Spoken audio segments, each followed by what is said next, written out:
You've probably heard of Gatsby's mansion, the parties, the jazz, the champagne. But here's what you never see. The 126 servants who made it all possible, who woke before dawn, who moved through secret tunnels to stay invisible. Here's what life was really like inside Long Island's Gold Coast mansions. And hey, if you're settling in for the night, maybe pull that blanket up a little closer. If these stories help you drift off, consider subscribing. I'd love to know where you're listening from and what time it is there. Drop it in the comments. Now let's travel back to 1922. Right now, you're warm, safe. Your pillow knows the shape of your head. Your blanket's doing its job. But close your eyes and let me take you somewhere else. Somewhere you'd never survive. Somewhere beautiful and brutal in equal measure. The year is 1922. You're standing on a dirt road in Cold Spring Harbor, Long Island. You're 21 years old. Your name is Mary Catherine Brennan. And 3 weeks ago, you were in County Cork, Ireland, watching your mother cry at the docks as you boarded a ship that smelled like rust and regret.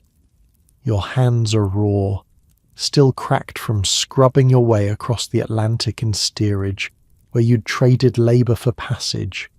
6 weeks of mopping vomit from wooden planks while the ship pitched and rolled through storms that seemed personal. 6 weeks of sleeping in a bunk barely wider than your shoulders, pressed between two other girls who cried in their sleep. But you made it. You actually made it. And now you're here, standing on Long Island soil with everything you own in a single carpet bag, a wool dress, a cotton nightgown, your grandmother's rosary, a photograph of your family that's already starting to fade at the edges, and a letter crumpled from being read so many times the paper's soft as cloth from your cousin Bridget who came over 3 years ago. "Come to Long Island," she'd written in her looping hand. "The houses here make our whole village look like a chicken coop. They pay $20 a month, Mary. $20, and they feed you. You sleep in a real bed. You'll never be hungry again. $20 a month. Back home, that was more money than you'd see in a year. More than your father made breaking his back in the fields. More than your mother earned taking in laundry until her hands bled. So you came. The road beneath your feet is thick with summer dust. Your boots, the only pair you own, are already coated with it. The afternoon sun is brutal, nothing like the soft grey light of Ireland, and sweat is trickling down your spine, soaking through your one good dress. You've been walking for nearly 2 hours. The man at the train station had pointed vaguely west when you'd asked about the Harrington estate. "Can't miss it," he'd said, looking at your carpet bag, your accent, your obvious foreignness. "It's the castle on the hill." Castle? You'd almost laughed. You'd seen castles in Ireland, crumbling ruins covered in ivy, home to nothing but crows and ghosts. Surely he was exaggerating, but then the trees part, and your feet stop moving, and your breath catches somewhere in the middle of your chest like it's forgotten how to escape. Holy Mother of God! It rises from the landscape like something from a fever dream. Not a house, not even a mansion, a palace. A French chateau transplanted whole from some European fairy tale and dropped onto Long Island as if by magic.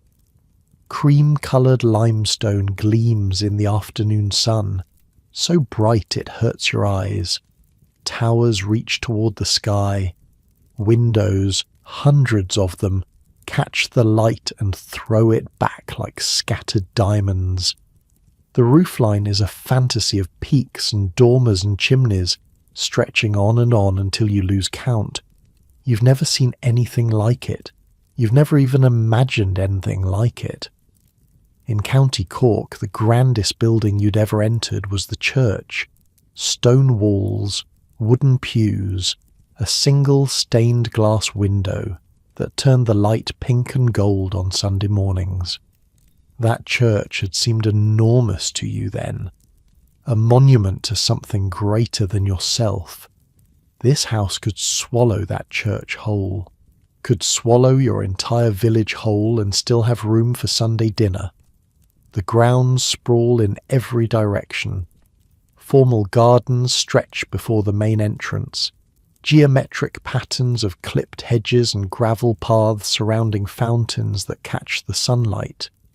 Beyond them, you can see rolling lawns, green as anything in Ireland, dotted with marble statues. A lake glimmers in the distance. And is that a golf course? A golf course, just for one family. One family needs a golf course. Back home, they'd think you'd lost your mind if you described this. Mary, are you feeling well? Did you hit your head on the boat? Your legs are trembling as you approach the gate. Wrought iron, twice your height, worked into elaborate scrolls and flourishes. A guardhouse sits to one side, and a man in uniform steps out as you approach. "Deliveries around back," he says, not unkindly. "I'm not delivering anything." Your voice comes out steadier than you feel. "I'm here for the housemaid position. I have a letter from my cousin, Bridget Brennan. She works in the kitchen." The guard looks you over, your dusty dress, your worn boots, your carpet bag that's seen better days. His expression doesn't change, but something in his eyes softens just slightly. "New girl, then. Follow the drive around to the servants' entrance. East side of the house. Mrs. Whitmore will be expecting you." The servants' entrance. Of course. Girls like you don't walk through the front door. You've been walking for what feels like forever, but the drive alone takes another 10 minutes.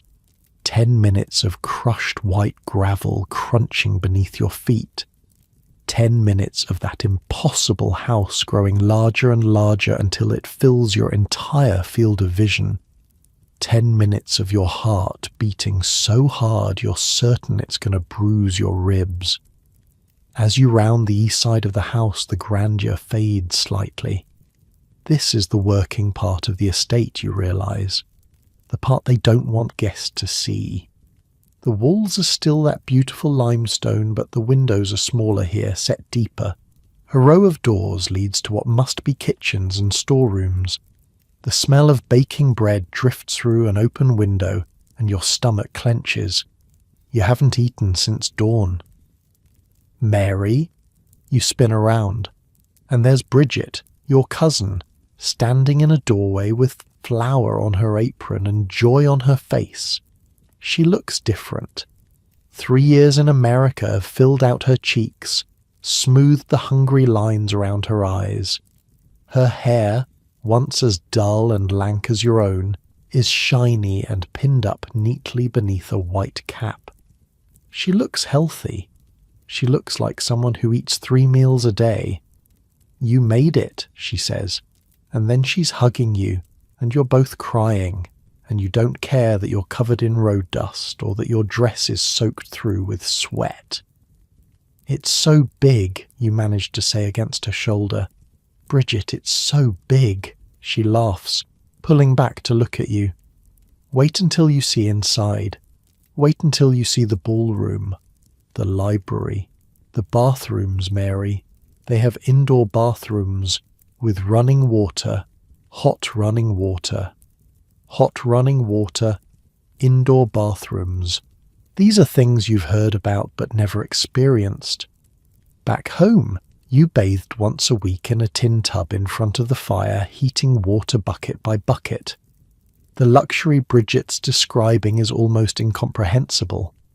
"Come on," she says, taking your carpet bag with one hand and your elbow with the other. "Mrs. Whitmore wants to see you before dinner. She's the housekeeper, runs everything below stairs. You'll want to stay on her good side." Below stairs. You'll learn that phrase well in the coming months. The invisible world beneath the visible one. The engine that makes the machine run smoothly while remaining entirely hidden from view. Bridget leads you through a maze of corridors. The walls down here are plain white plaster, nothing like the grandeur you glimpsed from outside. The floors are flagstone, cool beneath your feet. Gas lamps flicker at regular intervals, casting pools of yellow light. The smell of bread gives way to soap and steam and something savoury, meat perhaps, or soup. The family's not in residence yet, Bridget explains as you walk. They summer here, June through September, come out from the city when the weather turns warm. But there's a house party coming next week, so we're running around like chickens with our heads cut off getting ready. How many are we, you ask? Servants, I mean, Bridget thinks for a moment. Indoor staff? Maybe 35, 40 when the family's here. Then there's the gardeners, the stablemen, the chauffeurs. The golf course has its own staff. Must be over 100 all told, I'd reckon. Over 100 servants, to care for how many family members? The Harringtons are just 4, Bridget says, reading your thoughts. Mr. Harrington, Mrs. Harrington, and their 2 daughters. The older one, Miss Eleanor, she's 20, about your age, and Miss Caroline is just 16. 4 people, over 100 servants. The math doesn't make sense to you. Can't possibly make sense. What do 4 people even do with 100 servants? Does each daughter have 25 personal footmen? Does Mrs. Harrington have a dedicated pillow fluffer? But before you can ask more questions, Bridget stops in front of a heavy wooden door and knocks twice. Come. The voice from within is clipped. English, or something very like it. Bridget gives your hand a quick squeeze, then pushes open the door. The housekeeper's sitting room is small but comfortable. A fire crackles in the grate despite the summer heat. A desk sits beneath the window, covered in neat stacks of papers, and behind the desk sits Mrs. Whitmore. She's older than you expected. 60 perhaps, with silver hair pulled back so tightly it seems to stretch the skin of her face. Her black dress is severe but immaculate.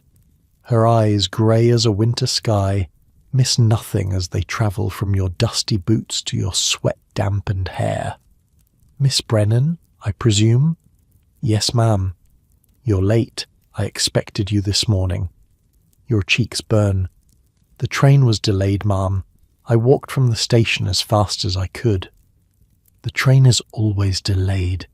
You should have accounted for that. She opens a ledger on her desk, runs her finger down a page. Bridget Brennan vouched for you. Said you were a hard worker, quick to learn. I hope she wasn't mistaken. No, ma'am. Can you read? Yes, ma'am. Write? Yes, ma'am. Do you know how to make a bed properly, build a fire, clean a grate, polish silver, iron linen? Each question is a test. You've done most of these things, but not the way they do them here, you suspect. Not the way a proper housemaid does them in a house like this. I know the basics, ma'am. I'm a quick learner. Mrs. Whitmore's expression doesn't change, but something in her posture relaxes just slightly. We'll see. You'll start as a 3rd housemaid, bottom of the ladder. Your duties will include cleaning the family bedrooms, making beds, emptying chamber pots, carrying water, and assisting the upper housemaids with whatever tasks they assign. You will rise at 5:30 each morning and will not retire until the family has done so, which during house parties may be well past midnight.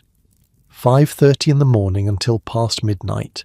18 hours, 19 hours, every day. You will receive $20 per month, payable on the 1st. Room and board are included.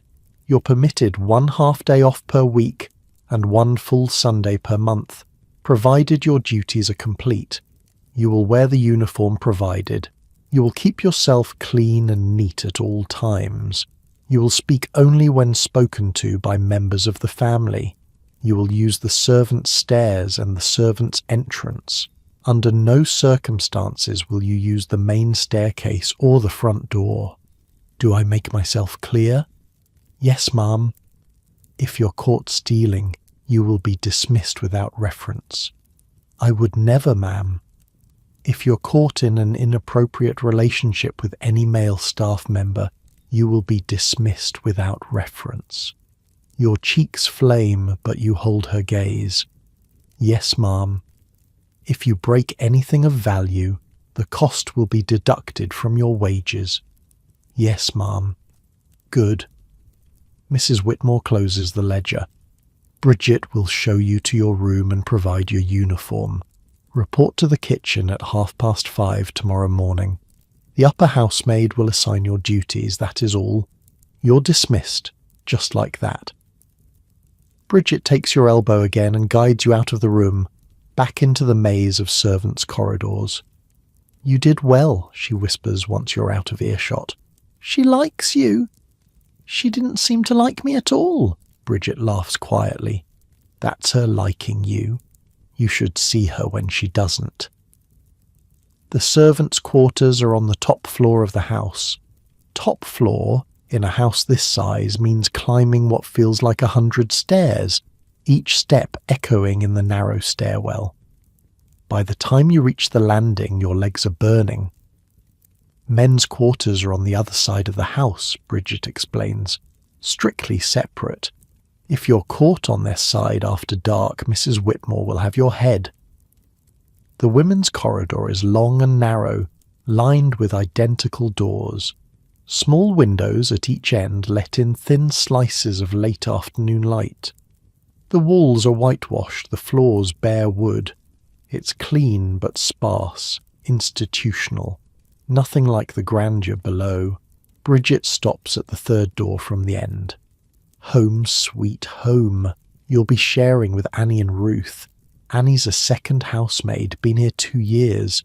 Ruth's a parlour maid, been here 6 months. They're good girls. They'll help you along. The room is small. 3 narrow beds arranged against the walls, leaving just enough space in the middle to stand. 3 small wardrobes. 1 window that looks out over the back gardens. A washstand with a chipped basin and a cracked mirror. But there's a bed. A real bed with an actual mattress and clean sheets and a pillow that's not made of straw. After 6 weeks in steerage, after 21 years of sleeping 3 to a bed with your sisters, this simple room looks like paradise. The bathroom's at the end of the hall, Bridget says. Indoor plumbing, just like I told you. Hot water comes up in the mornings and evenings, but you'll want to be quick. 30 girls share 2 bathrooms. She sets your carpet bag on the empty bed, the one nearest the window. I've got to get back to the kitchen. Dinner's in an hour, servants' hall. I'll come get you when it's time. Then she's gone, and you're alone. You sit on the bed. Your bed. The mattress gives slightly beneath your weight, and you could cry at the simple comfort of it. Back home, you slept on a rope frame with a sack of straw that poked through the fabric and left scratches on your skin. Through the window you can see the gardens below. Even from up here, even at this angle, they're breathtaking. Roses and lilies and flowers you don't have names for, arranged in patterns too perfect to be natural. Gardeners move among the beds, clipping and pruning, keeping everything just so. Beyond the gardens, the lawn slopes down toward the water.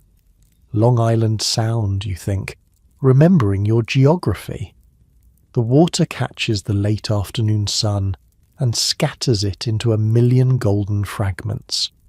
A sailboat glides across the surface, so white against the blue it looks like something from a painting. This is where you live now, this impossible place where 4 people need 100 servants to survive, where the gardens are more manicured than any churchyard you've ever seen, where there's hot water and indoor plumbing and more food than you could eat in a lifetime. You think about your mother's face at the docks, the way she'd pressed a small wooden cross into your palm and whispered, Write to us, Mary Catherine. Tell us everything. What can you possibly write? How can you describe this place to people who've never seen anything grander than a country manor house? How can you explain that you live in a palace now, even if you live in the smallest room in the smallest corner of it? You lie back on the bed, just for a moment, just to rest your eyes. The mattress cradles you. The pillow sighs beneath your head. Outside you can hear birds singing in the gardens and the distant splash of a fountain, and somewhere, far off, the sound of a motor car on gravel. Tomorrow your new life begins. Tomorrow you'll wake at 5:30 and learn what it means to be invisible, to be part of the machinery that makes this impossible world run. But right now, for just this moment, you can close your eyes. You can breathe. You can feel, for the first time in months, something that might be hope. The train station seems a lifetime ago already. The ship, the hunger, the fear. County Cork, with its grey skies and empty cupboards, and your mother's tired face. All of it receding like a shoreline seen from a departing boat. You're in America now, in the land of opportunity, in a castle on a hill where the flowers bloom in patterns and the bathrooms have hot running water, and a girl like you can earn $20 whole a month just for making beds and carrying water. Is this what your grandmother prayed for all those years ago when she'd light candles in the church and whisper wishes for her grandchildren? Is this the American dream everyone talked about back home? You don't know yet. Can't know yet. But as you lie there on your new bed in your new room in this new world, listening to the birds and the fountains and the distant hum of a house coming to life, you let yourself believe that maybe, just maybe, everything is going to be all right. The summer light is fading now. Long shadows stretch across the gardens, turning gold to amber to rose. The sounds of the house are changing too. Footsteps in the corridor, voices from the kitchen, the clatter of pots and pans as dinner approaches. Soon Bridget will come to fetch you. Soon you'll sit down in the servants' hall and eat your first meal as a member of this household. Soon you'll meet Annie and Ruth, your new roommates, and the cook and the butler and all the others who keep this impossible place running. But for now, for just these few more minutes, you can rest. The ceiling above you is plain white plaster, but through the window you can see the first stars beginning to appear. The same stars that shine over County Cork, over your mother's cottage, over the grave where your grandmother lies. You're so far from home, farther than you ever thought you'd be, but you made it. Against all odds, against every obstacle, you made it. And tomorrow, your real journey begins. Your eyes grow heavy. Your breathing slows.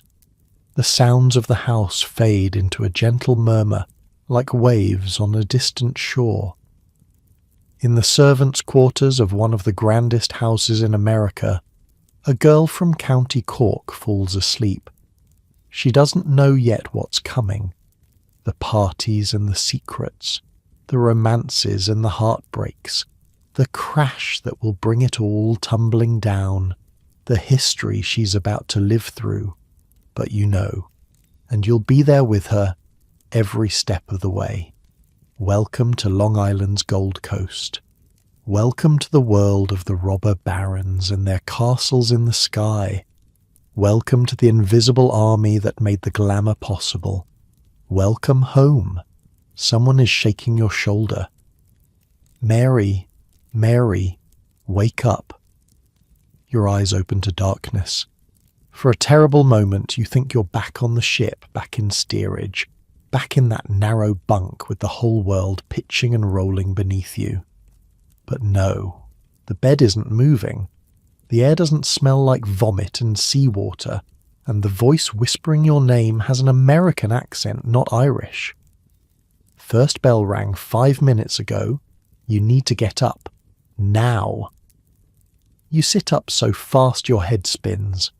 The room is pitch black except for a single candle guttering on the washstand. 2 figures move in the darkness. Your roommates, Annie and Ruth. You'd met them briefly last night, too exhausted to remember much beyond their names and the way they'd laughed at your accent. What time is it? 5:30.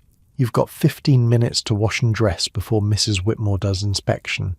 15 minutes. You slept through the first bell on your very first morning. Your feet hit the cold floor and you're moving before your brain catches up. The washstand, the basin. The water is ice cold and you gasp as you splash it on your face, but there's no time to heat it, no time for anything. Annie is already dressed, buttoning her uniform with practice fingers. She's small and dark-haired, with a sharp face and quick eyes. Your uniform's in the wardrobe. Black dress, white apron, white cap. Make sure your hair's pinned up proper. Mrs. Whitmore checks. The uniform feels strange against your skin. Stiff cotton, starched so heavily it crackles when you move. The apron ties in the back, and your fingers fumble with the strings until Ruth takes pity on you and does it herself. You'll get faster, she says. Ruth is tall and blonde, with a soft voice and gentle hands. Took me a week before I could dress in under 10 minutes. You don't have a week. You have 3 minutes. Your hair is a disaster. 2 days of travel and 1 night's sleep have turned it into a tangled nest, and there's no time to brush it properly. You do your best, twisting it up and jamming pins in until it stays, then cramming the white cap over the whole mess. Good enough, Annie says, giving you a once-over. Come on, inspection's in the servants' hall. The servants' hall is in the basement. A long, narrow room with whitewashed walls and a wooden table that could seat 40. Gas lamps flicker along the walls, casting everyone's face in yellow shadow. The staff is assembled in 2 lines, women on one side, men on the other, standing at attention like soldiers awaiting inspection. Because that's exactly what this is. Mrs. Whitmore walks slowly down the line. She stops at each servant, checking their uniform, their hair, their hands. A girl near the end of the row gets sent back upstairs. Fingernails not clean enough. A footman's collar isn't straight. He fixes it under her withering gaze. When she reaches you, her grey eyes travel from your cap to your boots. You hold your breath. Adequate, she says finally, for a first morning. That's apparently the highest praise you're going to get. Brennan, you'll be assigned to the 3rd floor today. Family bedrooms. You'll work under Sarah, the second housemaid. Do exactly as she says. Touch nothing unless instructed. Break nothing. Is that clear? Yes, ma'am. Good. Dismissed. The staff disperses like smoke, everyone moving with purpose toward their assigned tasks. Sarah finds you in the chaos. She's maybe 25 with freckles across her nose and a no-nonsense expression. Ever made a proper bed? I've made beds, yes. Not a proper bed, you haven't. Not a bed with 3 mattresses that all need turning. Not a bed with sheets that cost more than your yearly wage. Come on, I'll show you. You follow her through corridors you don't recognize, up a narrow staircase hidden behind a door that blends so perfectly into the wall you'd never know it was there. Servant stairs, Sarah explains. We've got our own network, runs through the whole house, narrow, dark, steep as anything, but it means we can get from the kitchens to the bedrooms without ever crossing the main halls. The staircase is exactly as she described, narrow enough that your elbows brush the walls on either side, dark enough that you have to feel your way by memory. The steps are worn smooth from decades of servant feet, dipping in the middle where thousands of trips have eroded the wood. The family doesn't like to see us, Sarah continues, her voice echoing oddly in the enclosed space. That's the rule. We're supposed to be invisible, like the house runs itself by magic, so we use these stairs, these corridors. We stay out of sight. You emerge on the 3rd floor into a narrow hallway that runs behind the main bedrooms. Doors line one side, each one opening into a different chamber. The doors on the other side lead to dressing rooms, bathrooms, sitting areas, a whole hidden layer of the house. Coal first, Sarah says, grabbing 2 empty scuttles from a closet. Fires need to be lit before the family wakes. They sleep late, 8, 9 o'clock sometimes, later if there's been a party, but they want warm rooms when they open their eyes. The coal cellar is in the basement, of course. Down 4 flights of servant stairs. Fill the scuttles until your arms ache, then back up 4 flights while the metal handles cut into your palms. By the time you reach the 3rd floor again, you're sweating through your starched uniform. Sarah doesn't seem winded at all. She's done this so many times her body doesn't even notice anymore. Watch carefully, she says, kneeling before the fireplace in the 1st bedroom. Grate needs to be cleaned first. All the ash from yesterday. Then you lay the fire. Paper at the bottom, then kindling, then coal. Light it gentle. Let it catch before you add more coal. Too much too fast and it'll smother. Her hands move with practiced efficiency. Ash into the bucket. Paper crumpled just so. Kindling arranged in a neat pattern. A match struck and held to the paper until flames lick upward. Now you try.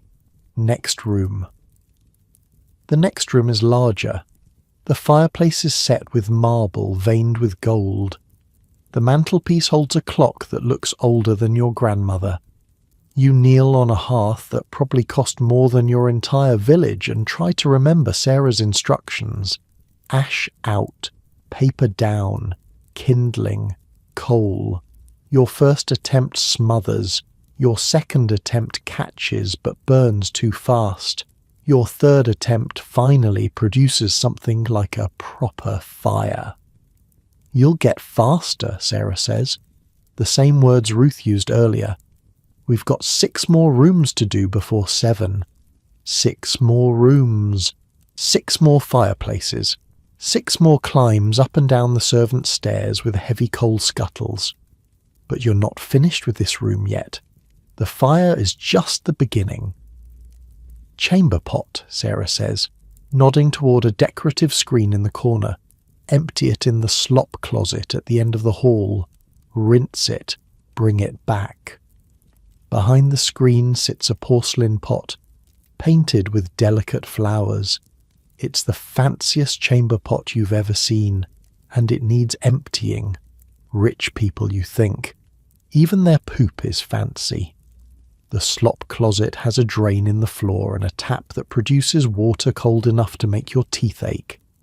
You rinse the pot, dry it with a cloth, carry it back to its place behind the screen. Water pitcher, Sarah says. Fill it fresh every morning. Wash basin too, and check the soap dish. If it's nearly empty, replace it. The water has to be carried up from the kitchens. Hot water in the morning for washing. There's a complicated system of pipes somewhere in the house, but it doesn't reach the upper floors properly, so servants still haul brass cans up 4 flights of stairs. 2 trips for hot water, 1 trip for cold. The cans weigh more with every flight. By the time you've done all 6 bedrooms, your arms are shaking and your uniform is soaked through at the armpits. You've emptied chamber pots and filled water pitchers and laid fires, and you haven't even started on the actual cleaning yet. Sarah checks her watch. 7:15. Family won't be up for another hour at least. That gives us time for the real work. The real work, as opposed to what you've been doing. Beds first. They need turning. The beds in these rooms are unlike anything you've ever seen. 4 posters draped in silk, Mattresses stacked 3 high, pillows piled like clouds. The sheets are Egyptian cotton, Sarah tells you. The blankets are cashmere. The bedspreads are embroidered by hand. Bottom mattress turns once a week. Middle mattress turns every day.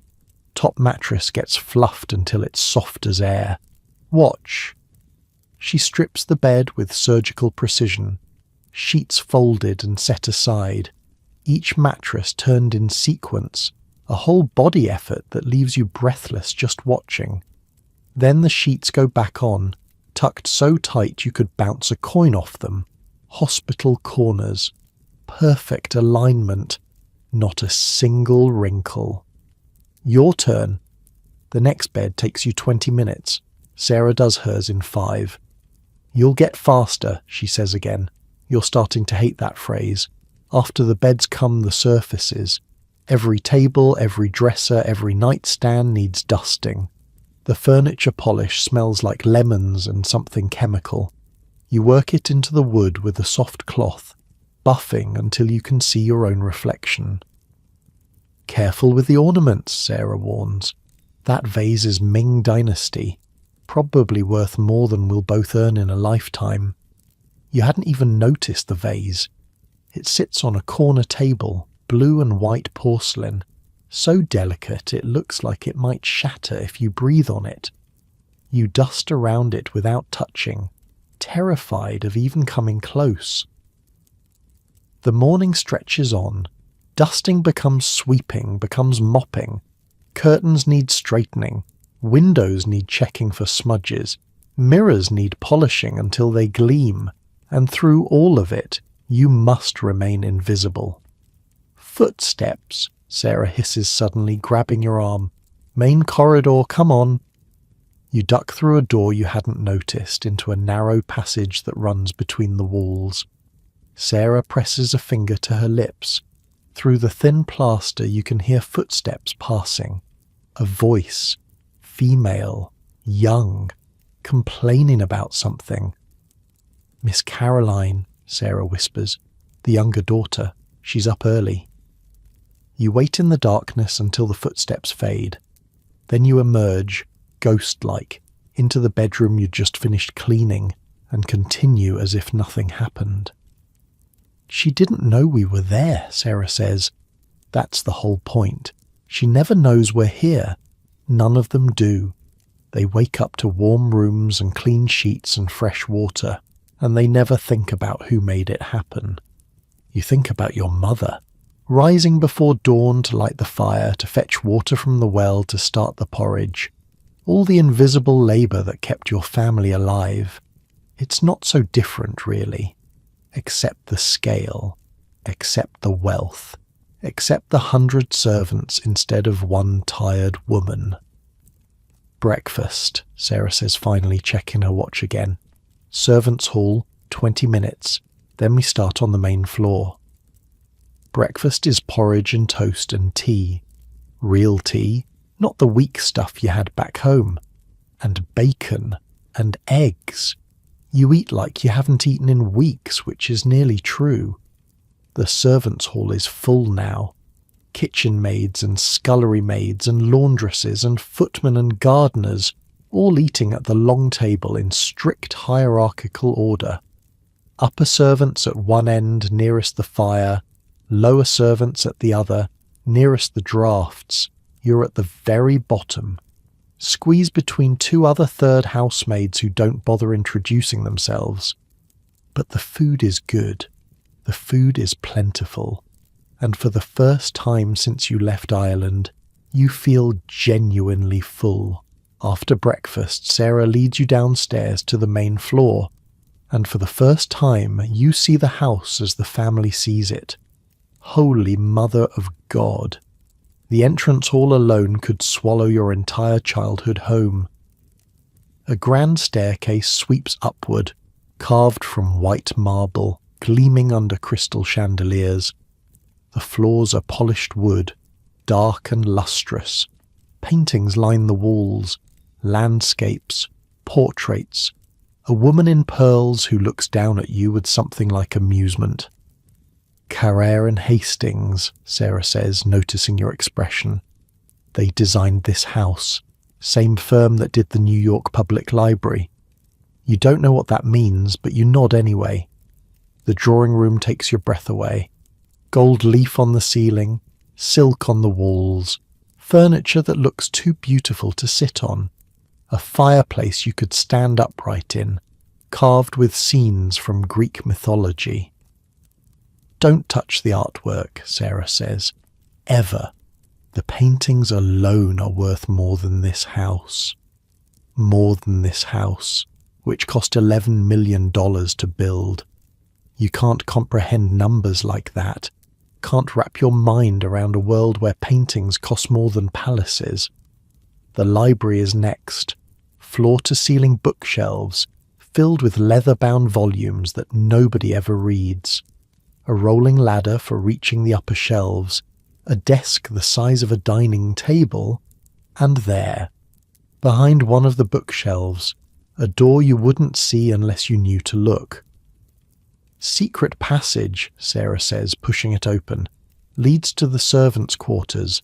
There's a whole network of them, tunnels and corridors and hidden staircases, so we can move through the house without being seen. You step through into darkness. The passage is narrow, barely wide enough for one person. Gas lamps flicker at intervals, casting pools of yellow light. The family doesn't know about all of them, Sarah continues. Some of these passages are older than the house itself, built into the original structure. We've mapped them out over the years, passed the knowledge down. It's our house too, in a way. We just see different parts of it. Different parts. The hidden parts. The arteries beneath the skin that keep the body alive. Come on, Sarah says. We've got the ballroom to do before lunch. The ballroom. You'd heard whispers about it last night from the other maids. A room big enough to hold 500 guests. A floor designed specifically for dancing.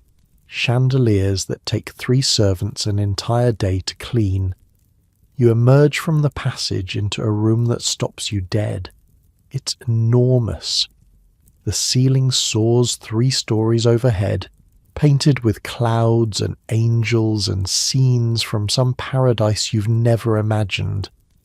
Crystal chandeliers hang like frozen waterfalls, catching the morning light and scattering it into rainbows across the walls. The floor is polished parquet, arranged in geometric patterns that must have taken years to create. And the windows, floor-to-ceiling glass, overlooking the formal gardens, the fountains, the maze of hedges, the endless green lawn rolling down toward the water. This is where they have their parties, Sarah says. When the family's in residence, there's a party almost every weekend. 300 guests, sometimes more. They dance until dawn, drink champagne like water. The orchestra plays right there in the alcove. You try to imagine it. 300 people in silk and diamonds, twirling across this floor while an orchestra plays and champagne flows. The laughter, the music, the glitter of jewels in candlelight. And somewhere, in the passages and kitchens and hidden spaces, 100 servants working frantically to keep it all running, pouring drinks, clearing plates, unseen, essential, forgotten. It's beautiful, you say, because it is. Despite everything, despite the exhaustion and the aching muscles and the certain knowledge that you'll spend your life cleaning spaces you'll never truly inhabit, it's the most beautiful thing you've ever seen. Sarah nods. It is, but beauty doesn't clean itself. She hands you a mop, and just like that, the magic breaks. You're not a guest at the ball. You're not a princess in a fairy tale. You're a third housemaid from County Cork and you've got a ballroom to clean before lunch. The parquet floor takes 2 hours. On your hands and knees, working the polish into every groove, every join, every inch of wood. By the time you're done, your reflection stares back at you from the surface. distorted and unfamiliar. Who is that girl? The one with the cap and apron, the one with the red hands and aching back. She looks like a stranger. She looks like someone who's already starting to disappear. Lunch is soup and bread in the servants' hall. 30 minutes to eat, and then back to work. The afternoon is more of the same, more cleaning, more polishing, more climbing up and down the servants' stairs until your legs burn. At 6 o'clock, Sarah finally releases you. The family is dressing for dinner. Upper servants only now. Ladies' maids and valets and footmen to serve the meal. Third housemaids are dismissed until tomorrow. You climb the stairs to your room. 4 flights. You've lost count of how many times you've climbed them today. Your body moves on autopilot, muscle memory already forming. Annie and Ruth are already there, changing out of their uniforms. They look as tired as you feel. First day's the worst, Ruth says. It gets easier. Does it? You can't imagine doing this every day. Can't imagine your body ever adjusting to this level of exhaustion. Can't imagine waking tomorrow at 5:30 to do it all over again. But you will, because there's no other choice. Because $20 a month is a fortune. Because somewhere in County Cork your mother is waiting for a letter, waiting to hear that her daughter made it, that she's safe, that she's building a life in America. You lie down on your bed. The mattress that felt like paradise last night now just feels like a surface, any surface, somewhere to rest your shattered body. Through the window, you can see the gardens again. The last light of evening turning everything gold. Gardeners moving through the rose beds, even now, even at this hour. The work never stops. In the distance you can hear music, a piano, playing something soft and melancholy. One of the daughters, practicing perhaps. The sound drifts up through the secret passages and hidden corridors, finding its way to the servants' quarters like a ghost. You close your eyes. Tomorrow you'll do it all again, and the day after, and the day after that. But tonight, for just a few hours, you can rest. The piano plays on. The evening deepens, and somewhere in the castle on the hill, 100 servants are putting the house to bed, preparing it for another day of unseen labour. You sleep. 2 weeks pass. Your hands stop bleeding. That sounds dramatic, but it's the truth. Those first days, the lye soap and the scrub brushes and the constant contact with water left your skin raw and cracked. You'd wrap your fingers in rags at night, trying to keep them from splitting further. But calluses form. Skin toughens. Your body adapts because it has no other choice. You learn the house, not all at once, not consciously, but piece by piece, like assembling a puzzle in the dark. The servant stairs that creak on the 3rd step, the coal chute that sticks unless you kick it just right, the hot water tap on the 2nd floor that takes exactly 43 seconds to warm up, the window in Miss Caroline's room that won't stay latched unless you wedge a folded paper beneath the lock. You learn the rhythms too, when to stay out of sight, when to move fast, when to slow down and listen for footsteps in the main corridor. Sunday afternoon, your half-day off. You're sitting in the servants' hall with Bridget, writing a letter to your mother while the rain drums against the basement windows. Tell her about the gardens, Bridget suggests. She's knitting something, a sock maybe, her needles clicking in steady rhythm. She'd like that, the roses and all. You've been staring at the blank page for 10 minutes. How do you describe this place to someone who's never seen anything like it? Dear Mother, you write finally, I am well. The house is very grand. The understatement of the century. The gardens here are beautiful. There are roses of every colour, pink and red and yellow and white. A man named Olmsted designed them, they say. His father did Central Park in New York City. You pause. Your mother has never seen New York City, has never seen a park larger than the patch of green behind the church. The comparison means nothing to her, but you continue anyway. The family has not arrived yet.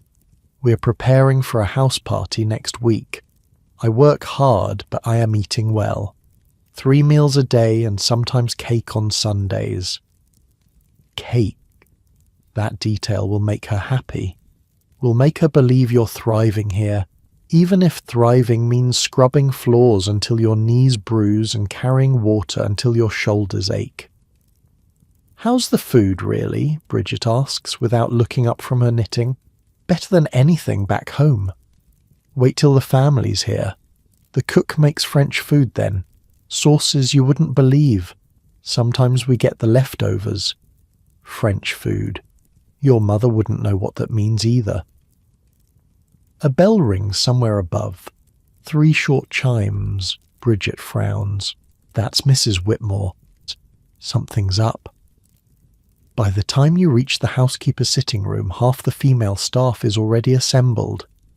Mrs. Whitmore stands behind her desk, her expression even more severe than usual. The family arrives Thursday instead of Saturday. That gives us 4 days instead of 6. I expect the house to be ready. A ripple of tension moves through the group. 4 days. Everything you'd planned to accomplish by Saturday now needs to happen by Thursday. Additionally, Mrs. Whitmore continues, Mr. Harrington is bringing guests. The Kahns from Cold Spring Harbour and the Phippseys from Old Westbury. That means preparing the guest wing as well as the family quarters.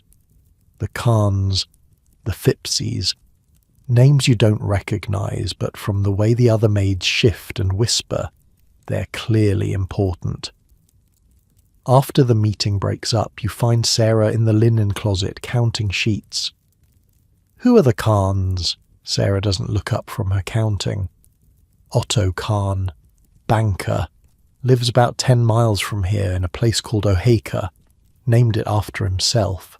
Built it on top of a hill because he wanted the highest point on Long Island. Is his house bigger than this one? Sarah laughs. Mary, his house is the 2nd biggest private home in America.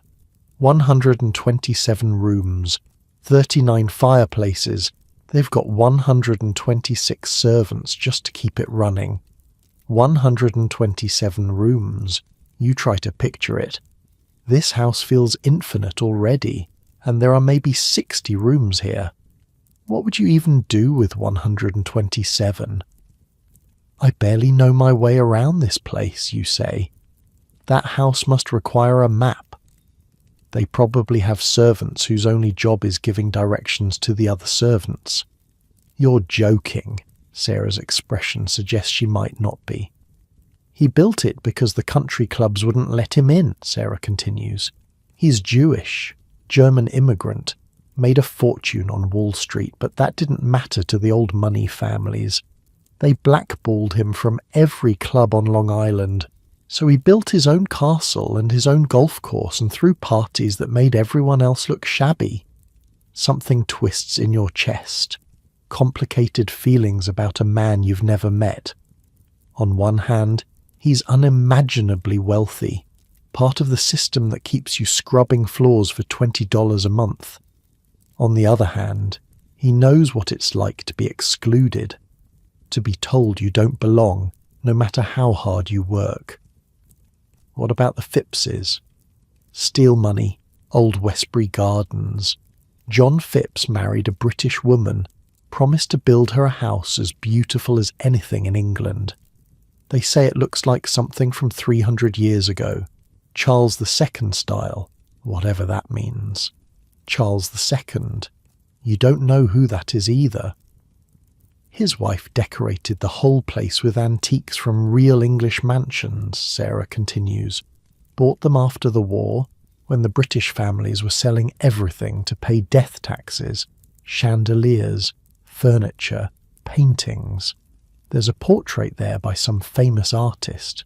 one of only 5 signed ones in the whole world. You think about the Ming vase on the 3rd floor, the one worth more than your lifetime wages, and that's just one object in one room in one house. How many priceless things are scattered across Long Island right now? How much of the world's beauty is locked up in places ordinary people will never see? "Come on," Sarah says, tucking the sheet count into her apron pocket. "We've got 4 days to do 6 days' work." The next 4 days blur together. You sleep in snatches. 4 hours here, 3 hours there. The whole house hums with activity. Windows are washed until they disappear. Silver is polished until it glows. Every surface, every corner, every inch of the estate is scrubbed and buffed and perfected. You learn more about the house as you clean it. Each room tells a story. The morning room was decorated by a firm from Paris. The wallpaper alone cost more than most houses. The pattern is hand-painted silk, imported across the Atlantic in specially designed crates to prevent wrinkling. The dining room seats 40. The table is one single piece of mahogany, cut from a tree that was old when Columbus sailed. The chairs were made by craftsmen who spent a year on each one. The chandelier hanging above contains 3,000 crystals, and cleaning it takes 2 servants an entire day. The conservatory is filled with plants from every continent. Orchids from South America, ferns from New Zealand, orange trees from Spain that produce actual fruit in the middle of a Long Island winter. A team of gardeners does nothing but tend to this one room. And the bathrooms, 7 of them on the family floor alone. Porcelain tubs deep enough to submerge yourself completely. Gold fixtures. Hot water that flows from the tap without anyone having to carry it. Back home, you bathed once a week in a tin tub in front of the fire. Here, Miss Carolyn takes 3 baths a day during summer. Thursday morning arrives grey and drizzly. The whole staff assembles at the servants' entrance to welcome the family lined up by rank. Butler first, then housekeeper, then upper servants, then lower servants. You're near the back, between 2 kitchen maids who smell like onions. A motor car appears at the end of the drive, then another, then 3 more. The first car stops. A footman opens the door, and you see them for the first time. Mr. Harrington is tall and silver-haired, with the kind of posture that suggests he's never bent to pick up anything in his life. His suit probably costs more than you'll earn in a year, maybe 5 years. Mrs. Harrington is elegant in that careful way. Rich women are elegant. Every hair in place, every accessory chosen with precision. She wears pearls that catch even the grey morning light and throw it back in soft gleams, and then the daughters. Miss Eleanor is 20, the same age as you, but she looks nothing like you. Her skin is smooth and pale. Her hands are soft, unmarked by labour. She moves through the world like it was built specifically to accommodate her, because in many ways it was. Miss Caroline is 16, with her mother's colouring and her father's height. She looks bored, already bored, and she's only just arrived. The butler steps forward. Mr. Jennings, a tall man with a face like carved stone who has spoken exactly 3 sentences to you since you arrived. "Welcome home, sir, madam. We trust your journey was pleasant." "Tolerable," Mr. Harrington says. He doesn't look at the servants, doesn't acknowledge the 100 people assembled to greet him. His eyes are on the house, scanning the facade for imperfections. "The Kahns arrive tomorrow morning," Mrs. Harrington says to no one in particular. "And the Phippses for dinner. Make sure the menus are finalised." "Already done, madam," Mr. Jennings replies, and then they're gone, sweeping past the assembled staff like water past stones. The daughters trail behind, Miss Eleanor pausing briefly to adjust her glove. Miss Caroline yawning without covering her mouth. None of them look at you. Of course they don't. You're furniture. You're part of the house itself, no more worthy of attention than the door frame or the gravel drive. The staff disperses. Back to work. Always back to work. By evening the house has transformed. Fires crackle in every room. Fresh flowers arrange themselves on every surface, courtesy of the gardeners who've been cutting and arranging since dawn. The kitchens are in controlled chaos, preparing dinner for 4 plus the staff. You're assigned to turn down the beds. It's an evening duty, something Sarah taught you last week. Enter the bedrooms, close the curtains, light the lamps, pull back the covers at precisely the right angle, place the warming pan between the sheets if the night is cool, leave everything perfect and undisturbed. Miss Eleanor's room first. You move quietly as you've been trained. Curtains closed, lamps lit, covers folded back just so. On her dressing table there's a photograph.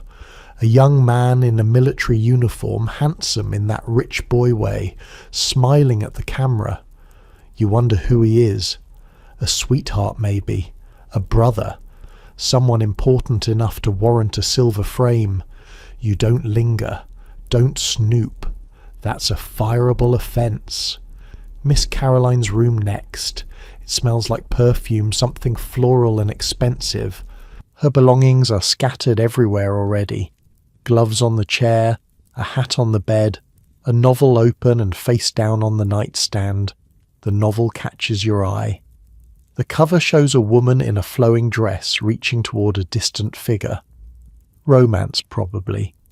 The kind of story where everyone ends up happy. You turn down her bed and leave the room exactly as you found it, minus the disorder. The guest wing is empty tonight, but it needs to be ready for tomorrow. 5 bedrooms, 5 dressing rooms, 5 bathrooms. You light fires in each one, check the water pitchers, dust surfaces that were dusted just hours ago. By the time you finish, it's nearly midnight. Your feet throb, your back aches, your eyes are gritty with exhaustion. But the house is ready. Tomorrow the guests arrive, and the real performance begins. You climb the servants' stairs one last time, 4 flights up. The treads are familiar now, worn smooth in the middle where a century of feet have passed. Your body knows each step, each turn, each landing. Annie and Ruth are already asleep when you reach the room. Their breathing is slow and even, the sound of women who've learned to fall unconscious the moment their heads touch the pillow. You change out of your uniform in the dark. Your nightgown is thin cotton, worn soft from washing. You bought it in Ireland 3 years ago, when you still thought you'd marry Michael Sullivan from the next farm over and spend your life in County Cork. Michael Sullivan. You haven't thought about him in weeks. He probably hasn't thought about you at all. Your bed welcomes you like an old friend. The mattress knows your shape now. The pillow has learned the curve of your neck. These small comforts matter more than you'd ever imagined they could. Through the window, you can see lights burning in the main house. The family is still awake, probably in the drawing room, probably drinking something expensive, probably talking about things you'll never understand. What do rich people talk about when no one's listening? Do they worry about money, about the future, about anything at all? You'll never know. You're not meant to know. You're meant to make beds and carry water and disappear. But sometimes, late at night, you wonder, what would it be like to live in the house instead of beneath it? To wear silk instead of cotton? To have someone else light your fires and carry your water and fold back your sheets? Would you be happier? Would you be kinder? Would you even notice the people who made your life possible? You don't know, can't know. It's too far outside your experience to imagine, but you fall asleep thinking about it anyway, dreaming about a life that was never meant to be yours. The rain has stopped, the clouds are breaking up, and somewhere, far below, the kitchen staff is already starting preparations for tomorrow's breakfast. The machine never stops. You sleep while you can. But even in sleep you're learning. Your dreams are full of corridors now, secret passages that twist and turn through impossible spaces, rooms that shift and change when you're not looking, staircases that go up and up forever, your legs burning, your arms heavy with coal scuttles that never empty. You dream about the butler, Mr. Jennings. In your dream, he's explaining the hierarchy of the house, the same way he explained it to you last week in the servants' hall. Everyone has their place, Dream Jennings says, his stone face never moving. The butler and housekeeper sit at the head of the servants' table, upper servants on one side, lower servants on the other. We do not mix, we do not forget our stations.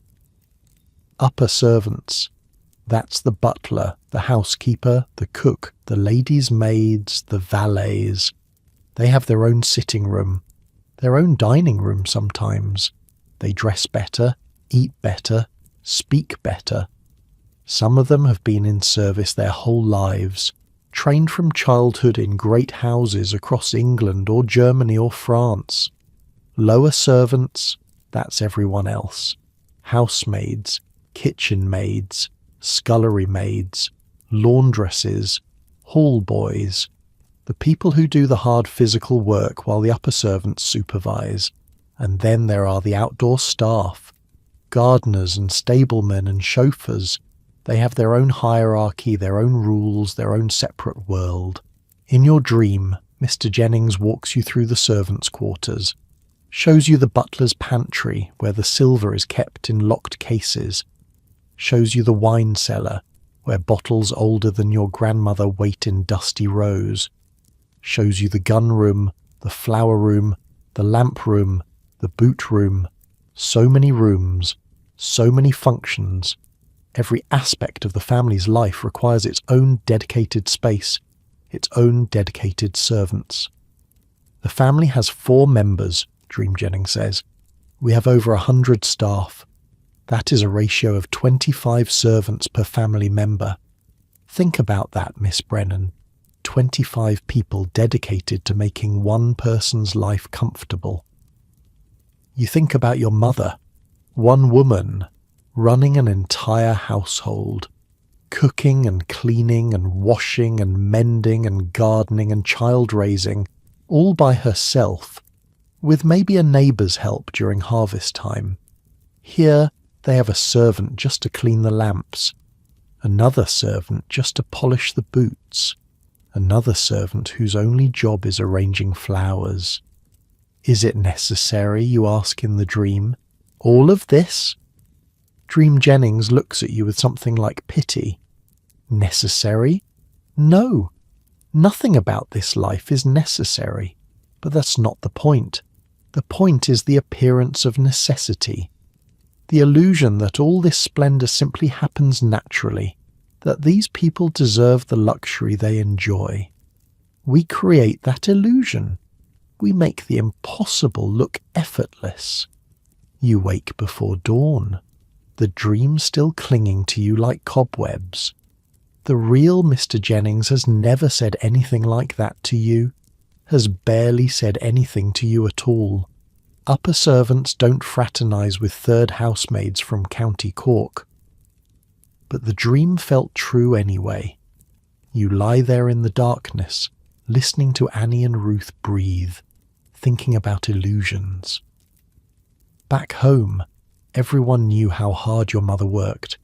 Every neighbour, every relative, every person who passed through your village could see the labour written on her body. The stooped shoulders, the rough hands, the lines around her eyes that came too early. Here, the labour is hidden by design. The family wakes to warm rooms and fresh water and perfectly made beds, and they never think about who made it happen. Never think about you, climbing 4 flights of stairs with coal scuttles. Never think about Sarah, polishing floors on her hands and knees. Never think about the kitchen maids, who've been awake since 3 in the morning preparing breakfast. The illusion requires your invisibility, your erasure, your non-existence in their world. And yet, without you, their world would collapse. Without the 100 servants who tend and clean and cook and carry, this castle on the hill would fall apart within days. The fires would go cold, the silver would tarnish, the gardens would run wild, the whole beautiful fantasy would crumble. They need you. They just don't want to know it. The first bell rings, 5:30, another day beginning. You rise, you wash, you dress, you pin up your hair and check your reflection in the cracked mirror.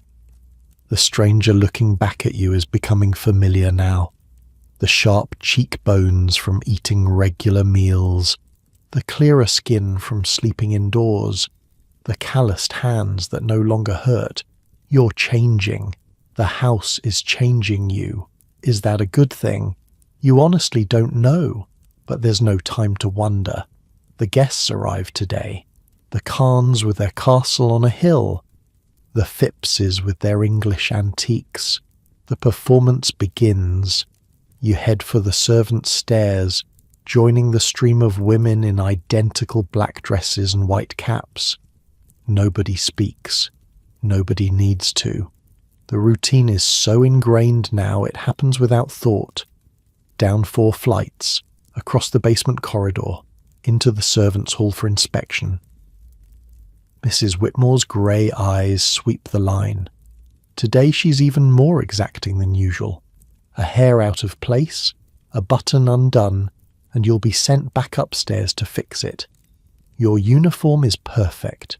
Your cap is straight. Your hands are clean. Adequate, Mrs. Whitmore says when she reaches you. You're starting to take pride in that word. Adequate. From her, it's practically a compliment. The Khans arrive at 10, she announces. The Phippses at 5 for dinner. I expect impeccable service. Any questions? Silence. Good. To your stations. You head for the linen closet to collect fresh towels for the guest bathrooms. The day has begun. The house is waking up. And somewhere out there, motor cars are already travelling the roads of Long Island, bringing more wealth and more guests and more work to the castle on the hill. The machine turns, you turn with it. The Khans arrive in a motorcade. 3 automobiles gleaming black, rolling up the drive at exactly 10 o'clock. You watch from a 3rd-floor window while you're supposed to be dusting, pressing yourself against the glass like a child at a candy shop. Otto Khan steps out of the first car. He's smaller than you expected, shorter than Mr. Harrington, with a neat white moustache and eyes that seem to take in everything at once. He carries himself like a man who's used to being looked at, examined, judged. His wife follows. Addie, someone said her name was. Elegant in a grey travelling suit with pearls at her throat and something tired around her eyes. And then 4 children spilling out of the 2nd and 3rd cars, servants rushing to collect luggage, a whole entourage descending on the house like a small, well-dressed army. Brennan, you spin around. Sarah stands in the doorway, arms crossed. Were you dusting or daydreaming? Dusting, Mom. Just finished. Sarah walks to the window, looks down at the arriving guests. Her expression doesn't change, but something flickers behind her eyes. The Khans, she says quietly. You know why they built that castle of theirs? You said the clubs wouldn't let him in. That's right. German, Jewish. Didn't matter that he'd reorganized half the railroads in America. didn't matter that he was richer than most of the people who blackballed him. He wasn't the right sort, so he bought 400 acres and built his own kingdom. You watch as Mr. Khan shakes hands with Mr. Harrington. The two men are smiling, but there's something careful about it, something measured. Do the Harringtons like him? Sarah makes a sound that might be a laugh. They like his parties. They like his connections. They like being seen at his table. But like him, that's a different question. She turns away from the window. Come on. Guest rooms need fresh towels. The Khans brought their own lady's maid and valet, but we still have to provide for the rest of their staff. The rest of their staff. Of course. Rich people don't travel alone. They bring an entourage, servants to serve the servants who serve them. The next few hours blur into familiar chaos. Fresh linens for the guest wing, hot water carried up, fires lit even though it's summer, because Mrs. Khan mentioned she gets cold easily. Every request relayed through a chain of servants until it reaches someone who can actually fulfill it. Around 2 o'clock, you're carrying a stack of towels down the second-floor corridor when you hear voices from the library. You should keep walking. You know you should. Eavesdropping is a fireable offence, but your feet slow anyway. The door is slightly ajar.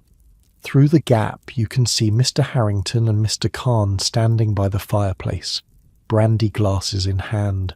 "A magnificent season at the opera," Mr. Khan is saying. His accent is faint but there. German softened by decades in New York. Caruso was in fine form. You should come to the Met more often, Charles. It would do you good. "I've never had your ear for music, Otto." Mr. Harrington swirls his brandy. "Though I understand your son has quite the talent. Roger." Something lights up in Mr. Khan's face. Pride, unmistakable. He's formed his own orchestra, can you believe it? Jazz music. Not exactly what I had in mind when I paid for all those piano lessons, but the boy has passion. Jazz. Mr. Harrington says the word like it tastes strange. That's the Negro music, isn't it? That's the American music, Charles. The only truly American music. My son plays it at parties, and even the stodgiest bankers end up doing the Charleston by midnight. A pause, ice clinking in glasses. "How is construction on the gardens progressing?" Mr. Harrington asks, changing the subject.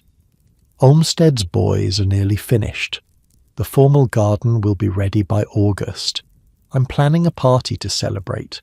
500 guests, orchestra in the main hall, dancing until dawn. You'll come, of course.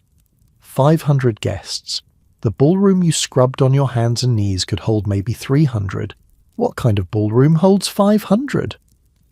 Addie still calls it Otto's Zoo, Mr. Khan continues laughing. She thinks I invite too many artists and actors. But what's the point of having a castle if you can't fill it with interesting people? Artists and actors. Mr. Harrington's voice is carefully neutral. Charlie Chaplin, I heard. Came twice last summer. Funny little man. Made the footmen laugh so hard they dropped a tray of champagne glasses. Cost me a fortune, but worth every penny. Charlie Chaplin. The name means nothing to you. Some actor, apparently. Famous enough that even Mr. Harrington knows who he is. Footsteps behind you. You jump back from the door just as a footman rounds the corner. Lost, miss? No, sir. Just delivering towels. He looks at you. Looks at the slightly open door. His expression doesn't change. Best be quick about it, then. You hurry away, heart pounding. Did he know you were listening? Will he report you to Mrs. Whitmore? But the afternoon passes without incident. Either he didn't notice or he didn't care. Servants overhear things all the time. It's impossible not to, living in the walls of these houses. The smart ones pretend they're deaf. The Phippses arrive at 5, just as Sarah predicted. John Phipps is tall and thin, with the look of a man who's never worried about anything in his life. His wife Margarita is British, and you can hear it in every syllable. Her accent makes the Harringtons sound almost common by comparison. "Darling," she says to Mrs. Harrington, offering her cheek for a kiss. "The drive was absolute murder. These American roads. I don't know how you stand it." "We manage," Mrs. Harrington replies, and something passes between them. Some private joke or private war? Impossible to tell. The Phipps children are older than the Harrington girls. 2 sons in their 20s, already married, already starting dynasties of their own. They've brought their wives, elegant women who look at Miss Eleanor with something like pity. 20 and unmarried. In their world, that's practically a spinster. Dinner is at 8. You won't see any of it, of course. 3rd housemaids don't serve at table. That's footman's work and upper servants' work, and the kind of precise choreography that takes years to master. But you hear about it later, in the servants' hall, while the upper servants eat their own dinner at the good end of the table. 7 courses, Annie whispers to you. Started with oysters, then soup, then fish, then meat, then game, then salad, then dessert. Different wine with every course, different silver, different china. How long did it take? 3 hours.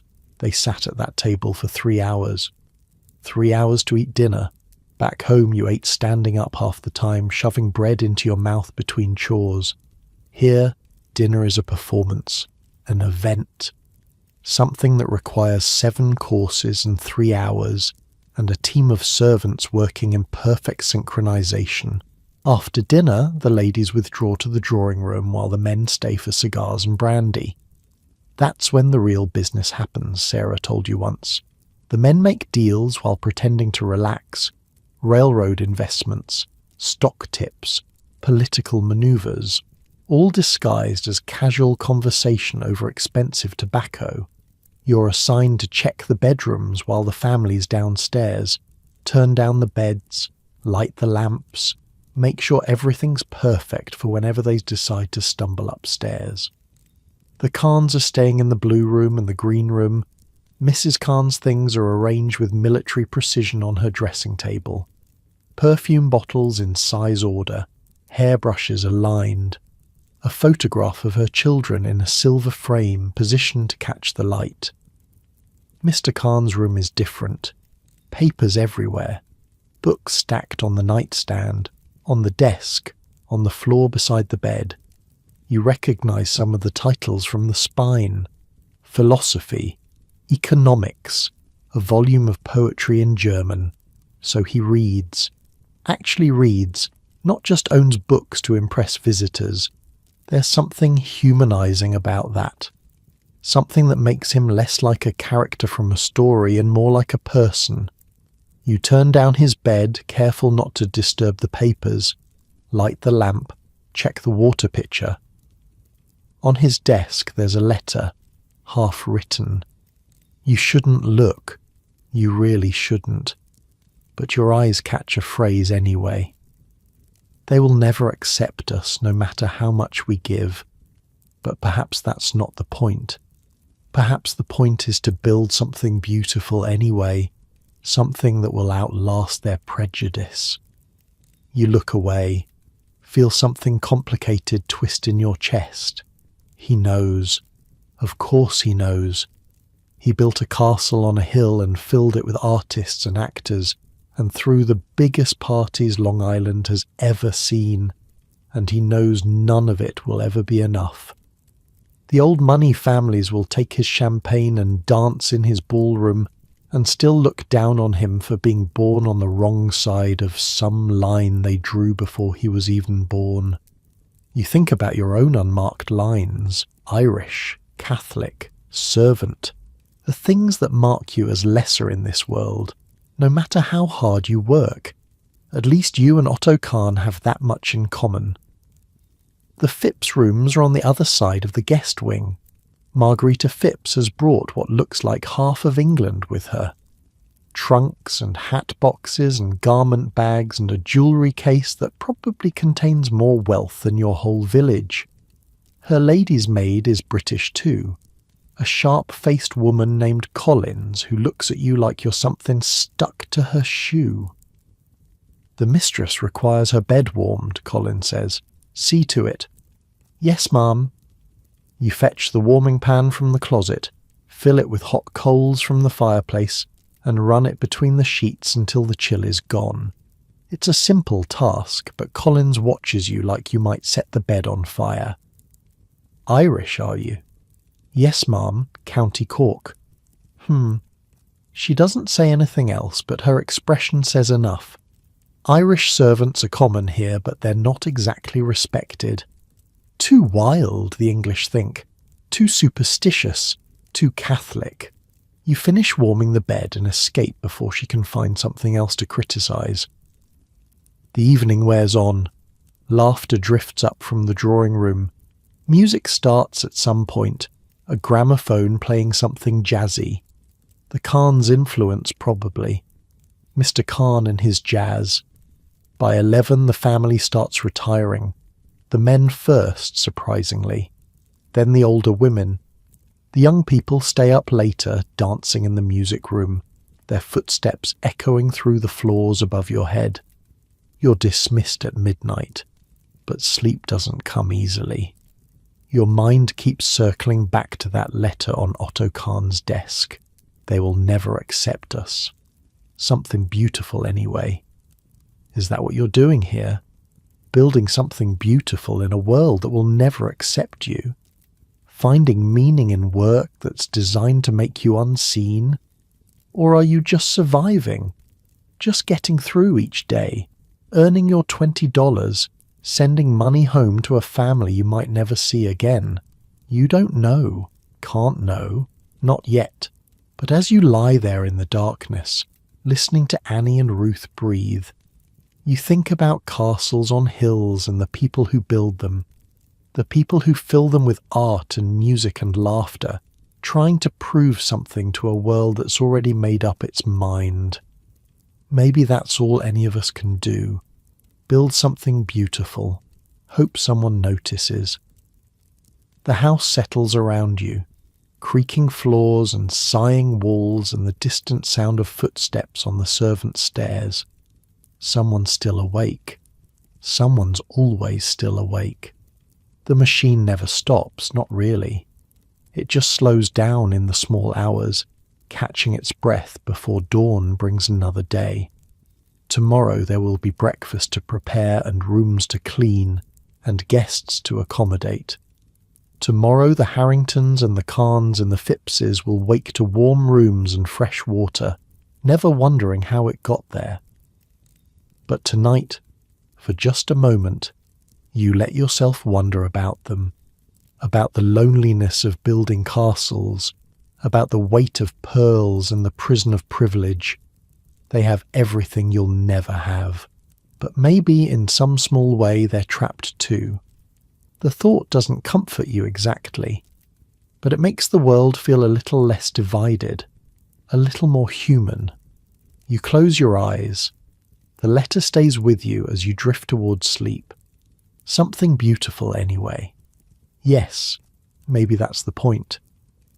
The wind picks up outside, rattling the window in its frame.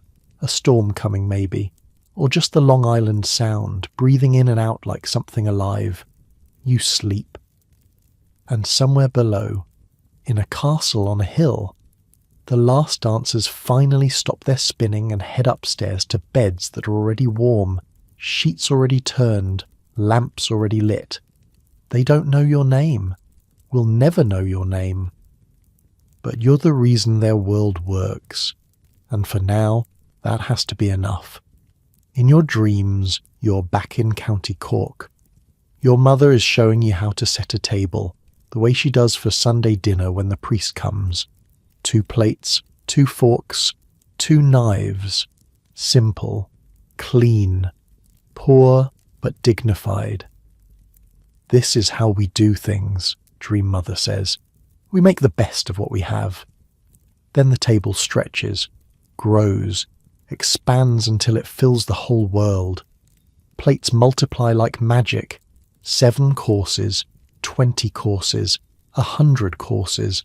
Footmen appear from nowhere, carrying silver trays piled with food you've never seen. This is how they do things, Dream Mother says, and she sounds so far away now.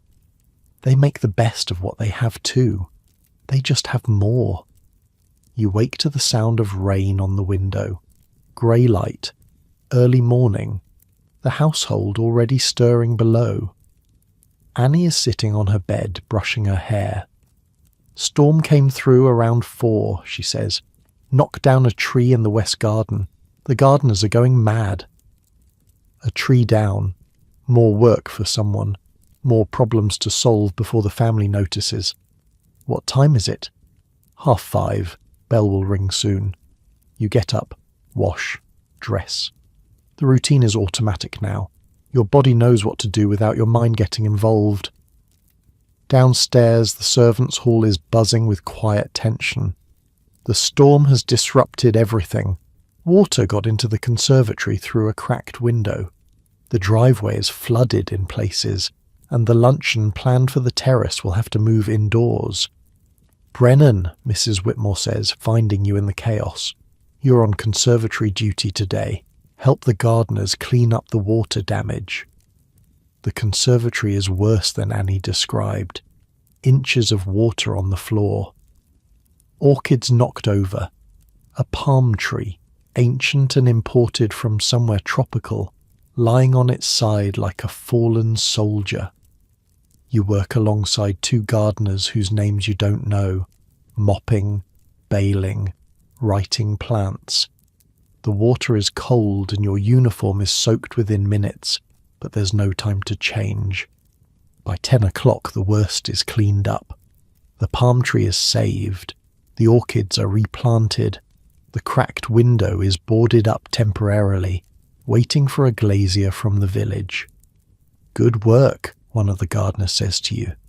It's the first compliment you've received from anyone outside the house staff. Thank you, sir. Not sir, just Patrick. I'm Irish too, if you couldn't tell from the name. Patrick is maybe 40, with sun-weathered skin and hands that look like they've spent decades in soil. He's been at this estate for 15 years, he tells you while you're wringing out mops.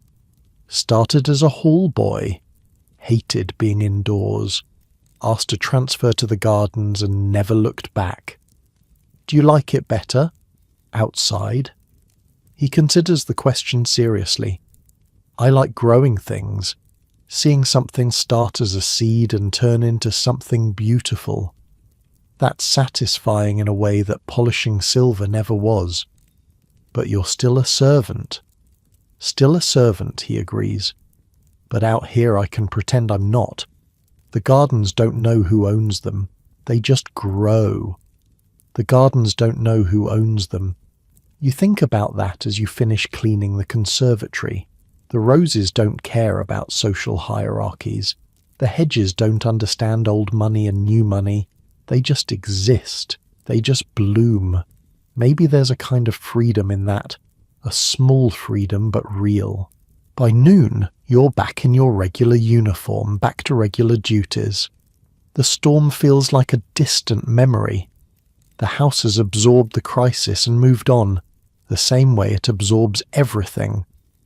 Luncheon is served in the formal dining room instead of the terrace. You help carry extra chairs from storage, setting them around the periphery of the room for the children and the less important guests. Less important? Even among the rich, there are rankings. Even at their own table, there's a hierarchy of who sits where, who gets served first, who matters most. Through the door, you catch glimpses of the meal. Soup in bowls so thin you can see light through them. Fish on beds of something green and leafy. Conversation that rises and falls like music. Mrs. Khan is telling a story about Paris.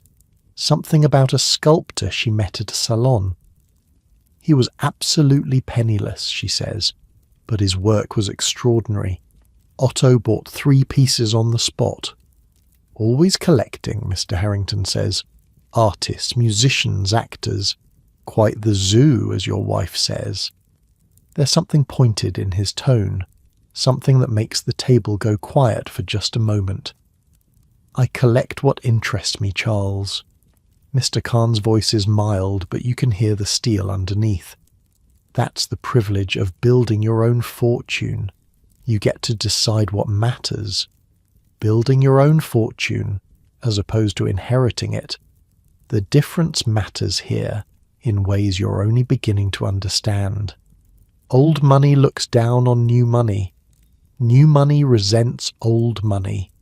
And everyone looks down on the people who have no money at all. It's a ladder with no top and no bottom. Just rungs upon rungs upon rungs. Everyone climbing, everyone watching the person above and the person below. Where do you fit? At the bottom, obviously.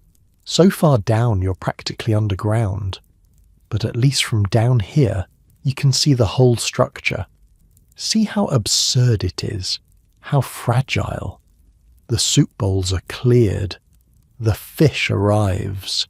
Conversation resumes, and you step back into the shadows, invisible once more. The day grinds on. Afternoon duties. Evening preparations. The storm is already forgotten, replaced by new concerns, new demands, new crises that probably aren't crises at all. By the time you climb the servants' stairs that night, your legs are shaking with exhaustion. But it's a familiar exhaustion now, almost comfortable. Ruth and Annie are already in bed when you arrive. The room is dark except for moonlight through the window. You change without lighting a candle, slip between the sheets, let the mattress catch you. Tomorrow there will be more guests. A party is being planned for the weekend. 300 people dancing in the ballroom you scrubbed on your hands and knees. You won't be at that party, won't be anywhere near it. Third housemaids don't attend parties. They clean up after them. But you'll know it's happening. We'll feel the vibrations through the floor. We'll hear the music drifting through the walls. And maybe that's something. To be close to the light, even if you're standing in the shadows. The moon moves across the sky. The house settles into sleep, and you drift off thinking about gardeners who pretend they're free, about castles built on hills, about the strange kind of beauty you can create in a world that will never let you claim it. The party is Saturday. Today is Wednesday, and the house has lost its mind.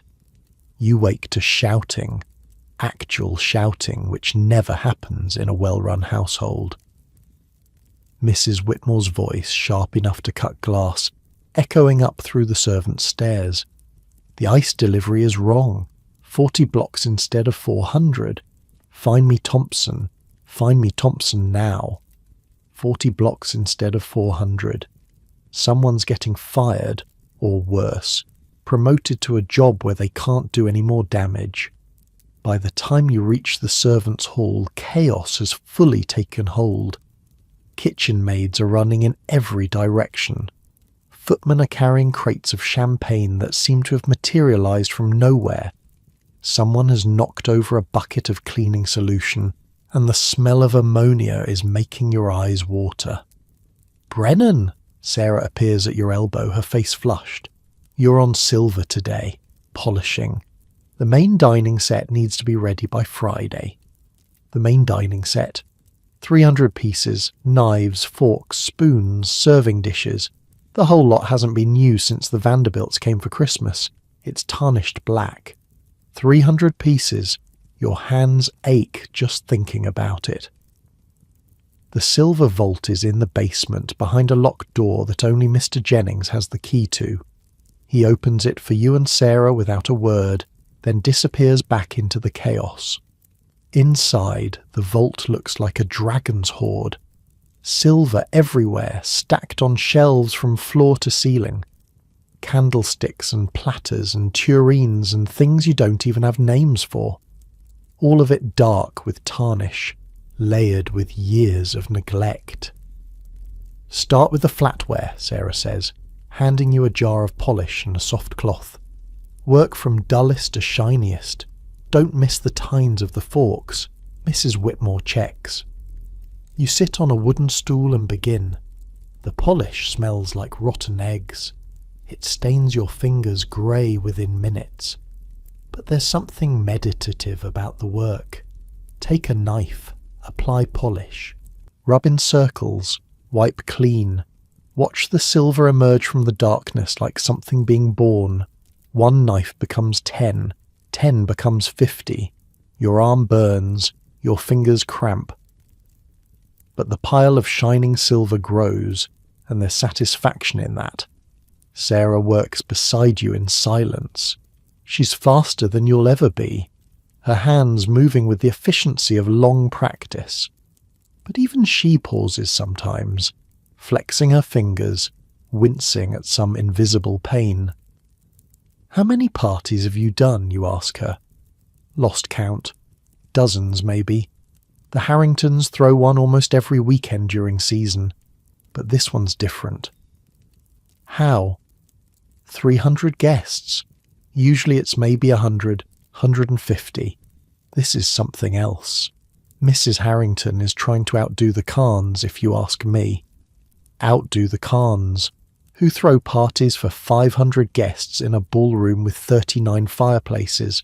The competition among rich people to prove they're the richest seems exhausting. "What happens at these parties?" Sarah shrugs. "Dancing mostly, drinking. The men talk business on the terrace while the women gossip in the drawing room. Sometimes there's entertainment. Last summer they brought in a man from the city who did magic tricks, made a dove appear from Mrs. Phipps's handbag. And we just stay hidden? That's the job. We work before, during and after, setting up, serving, cleaning up, but they never see us, never know we're there. Never know we're there. The motto of the Gold Coast servant. By noon, you finish the flatware. Your fingers are raw despite the polish. But there are still the serving dishes to do, the candelabras, the centrepiece, an enormous silver swan that must weigh 30 pounds. Bridget brings you lunch in the vault, soup and bread and a sympathetic look. "I heard you were on silver. My condolences. How's the kitchen?" "War zone." She shakes her head. Chef Henri is threatening to quit. Says he can't possibly prepare a 7-course meal for 300 with only 5 assistants. Mrs. Whitmore told him he'd manage perfectly well at the Waldorf with 3. It did not go over well. Chef Henri. You've seen him once or twice, a small French man with a temper the size of the Atlantic. He was poached from the Waldorf Astoria 2 years ago, Bridget told you. Cost the Harringtons a fortune. But apparently having a famous chef is part of the game. Is he actually any good, you ask? His sauces could make a boiled shoe taste like heaven. His personality could curdle cream from across the room. Welcome to working with geniuses. What's the menu? Bridget recites from memory. Oysters. Rockefeller to start. Then turtle soup. Then sole meunière. Then lamb with mint sauce. Then squab with wild rice. Then a salad with 3 kinds of cheese. Then baked Alaska for dessert. 7 courses, different wine with each, and that's before the champagne for dancing. Oysters, Rockefeller. Turtle soup. Squab. Words you've heard but never tasted. Words that represent a kind of eating you can't even imagine. What do we get? Whatever's left over, if there's anything left over. She squeezes your shoulder and heads back to the kitchen. You pick up the polish again. The afternoon wears on. More silver emerges from the darkness. Your reflection stares back at you from a dozen polished surfaces, distorted and strange. Around 4 o'clock the florists arrive. 3 vans worth of them, unloading roses and lilies and hothouse orchids by the armful. The conservatory becomes their staging ground, and the smell drifts through the whole house. sweet and heavy and almost overwhelming. 2,000 flowers, Annie tells you later, when you're finally released from the silver vault. They're making centerpieces for every table, and garlands for the staircase, and something called a floral arch for the entrance hall. 2,000 flowers for one night, for one party. The cost of it would feed your whole village for a year. Thursday is worse. The musicians arrive to set up in the ballroom, 12 of them, carrying instruments in black cases. They're from New York, someone says. A famous orchestra. They're costing the Harringtons $200 for the night. $200. 10 months of your salary for a single night of music. You watch them through a gap in the servants' door, setting up their stands and tuning their instruments. The sounds they make are strange and beautiful. Jazzy, like Mr. Khan talked about. Modern. Nothing like the folk songs you grew up with. The head musician is a young black man with a smile that lights up his whole face. He's directing the others, tapping his foot, occasionally breaking into a little dance that makes the other musicians laugh. "Who's that?" you whisper to Ruth, who's watching beside you. "Don't know his name, but I heard Mrs. Harrington tell Mrs. Khan that she'd booked the best jazz band on the East Coast. Cost extra because they're coloured," she said. Like that's something that should cost extra. You don't understand the politics of it. Back home, you'd never seen a black person until you reach New York, but you understand the look on the musician's face, the way he knows his worth, the way he refuses to shrink in a room full of rich white people. That takes a kind of courage you're not sure you possess. The tent arrives Friday morning, an actual tent, silk and striped, to be erected on the back lawn for overflow guests.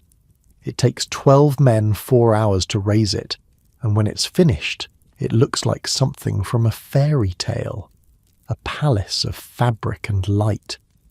Inside, workers are laying a portable dance floor, stringing lanterns, arranging tables and chairs, creating an entire world that will exist for one night and then vanish. Mrs. Whitmore wants the upstairs rooms done twice, Sarah tells you, dragging you away from the spectacle. The family's gonna need somewhere to rest during the party. Everything has to be perfect. Perfect. That word again. As if perfection is something you can achieve through enough scrubbing. You spend Friday cleaning rooms you already cleaned Wednesday, checking windows you already checked, fluffing pillows that were already fluffed. The anxiety in the house is contagious. Everyone moves faster, speaks sharper, makes mistakes they wouldn't normally make. A footman drops a tray of glasses. Mrs. Whitmore nearly has a stroke.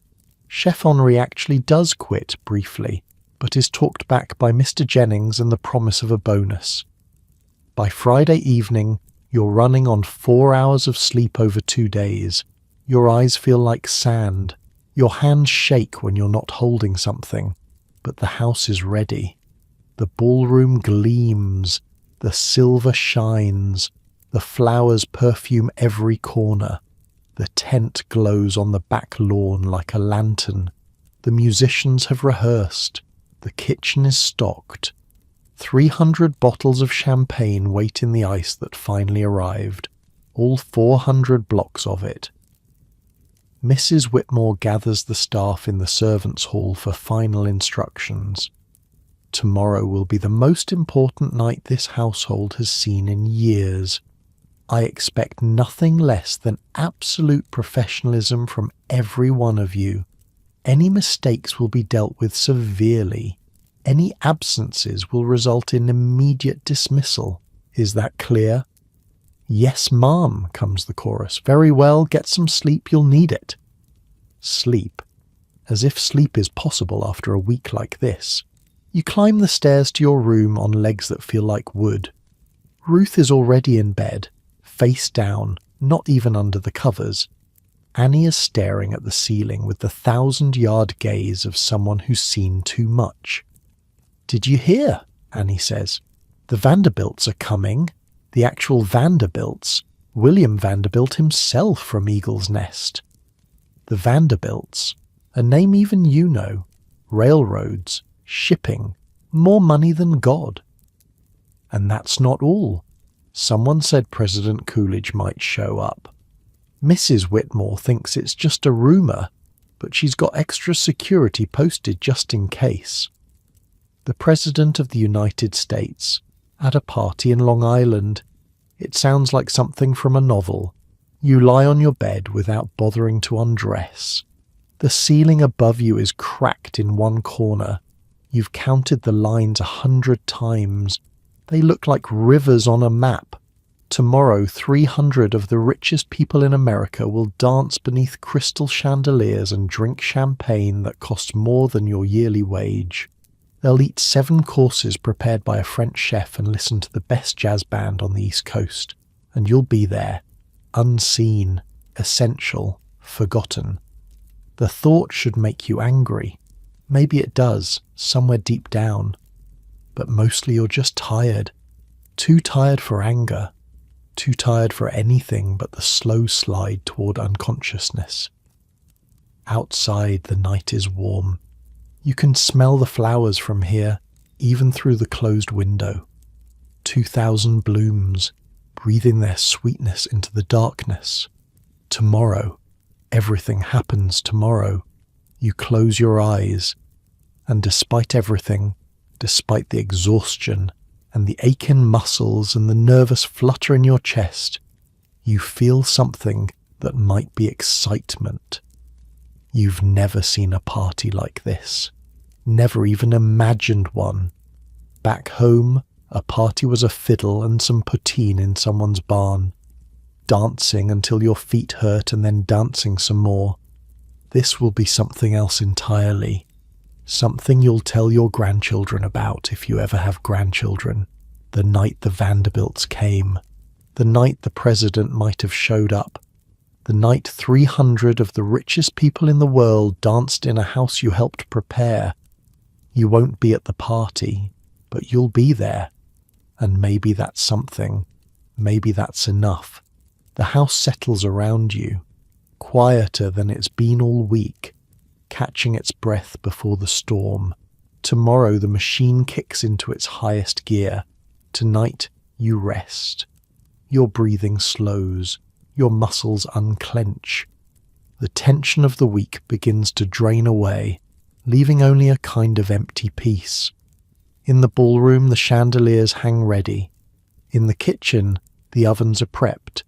In the garden the tent waits like a silk dream. Everything is ready. Everything except you. But you'll be ready by morning.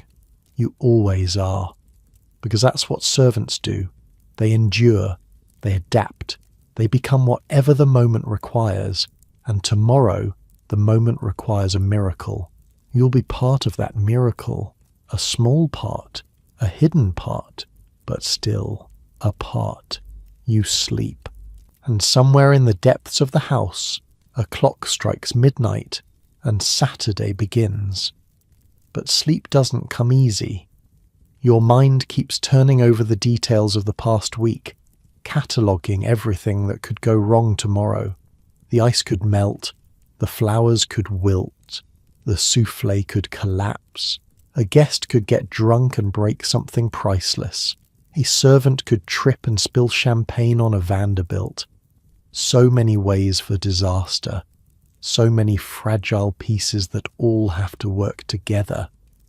You think about Mrs. Whitmore, who hasn't slept more than 3 hours a night all week, about Mr. Jennings, who's been coordinating with the hired servers from the city, drilling them on proper form until they can recite the etiquette in their sleep, about Chef Henri, who threw a pot of sauce against the wall yesterday and then spent an hour cleaning it up himself, too proud to ask for help. You think about the musicians in their temporary quarters above the carriage house. Do they sleep well before a performance? Or do they lie awake like you, running through every possible mistake? The band leader, the one with the bright smile, He'd been practicing scales all afternoon, his trumpet notes drifting across the lawn like birdsong. There's a rumour going around the servants' quarters that he once played for the Prince of Wales. That royalty has danced to his music, and tomorrow you'll hear him play. Through the walls, through the floor, through the whole vibrating body of the house. You'll know every song he plays, even if you never see him perform. That's something, isn't it? You roll over. The pillow is warm from your body heat. Through the window you can see stars, clearer here than they ever were in County Cork somehow. Less coal smoke in the air. The same stars that shine over Ireland shine over Long Island. Your mother is probably asleep right now, in the cottage where you grew up. Or maybe she's awake too, thinking about you, wondering what your life looks like on the other side of the ocean. If she could see you now, if she could see this house, these gardens, this world you've somehow stumbled into, would she be proud? Horrified, some mixture of both? You don't know, can't know until you write her another letter, and there's been no time for letters this week, no time for anything except polishing silver and scrubbing floors and preparing for the spectacle to come. Tomorrow, you promise yourself, after the party, after everything's cleaned up and put away and the guests have gone home in their motor cars, you'll write to her. Tell her about the Carns and the Phippses and the 2,000 flowers. Tell her about the jazz band and the silk tent and the 7-course dinner. She won't believe half of it. You barely believe it yourself. Your eyes are heavy now, finally heavy. The exhaustion catching up with you at last. You let go. And in that soft space between waking and sleeping, you see it all laid out before you like a vision. The ballroom lit up like a jewel box, the musicians playing, the guests swirling in their silks and diamonds, the champagne flowing, the laughter rising, and you in the shadows watching it all, part of the magic, even if no one ever knows. Your breathing deepens, your heart slows, the house holds you like a mother holds a child, safely, gently. Tomorrow everything changes, but tonight you rest. The moon moves across the window, the stars wheel overhead, and in the servants' quarters of one of the grandest houses in America, a girl from County Cork dreams of dancing. She dreams of wearing silk instead of cotton, dreams of pearls around her throat, dreams of walking through the front door instead of the servants' entrance, of climbing the grand staircase instead of the hidden one. In her dream, the bandleader sees her across the room, smiles that bright smile, extends his hand. May I have this dance? And she takes it. And they spin across the floor together, past the Vanderbilts and the Carns and the Harringtons, past Mrs. Whitmore and Mr. Jennings and everyone who's ever told her to stay out of sight. In the dream, she's seen. In the dream, she matters. And then the dream fades, as dreams do. And she sinks deeper into sleep, into that dark, peaceful place where nothing exists but rest.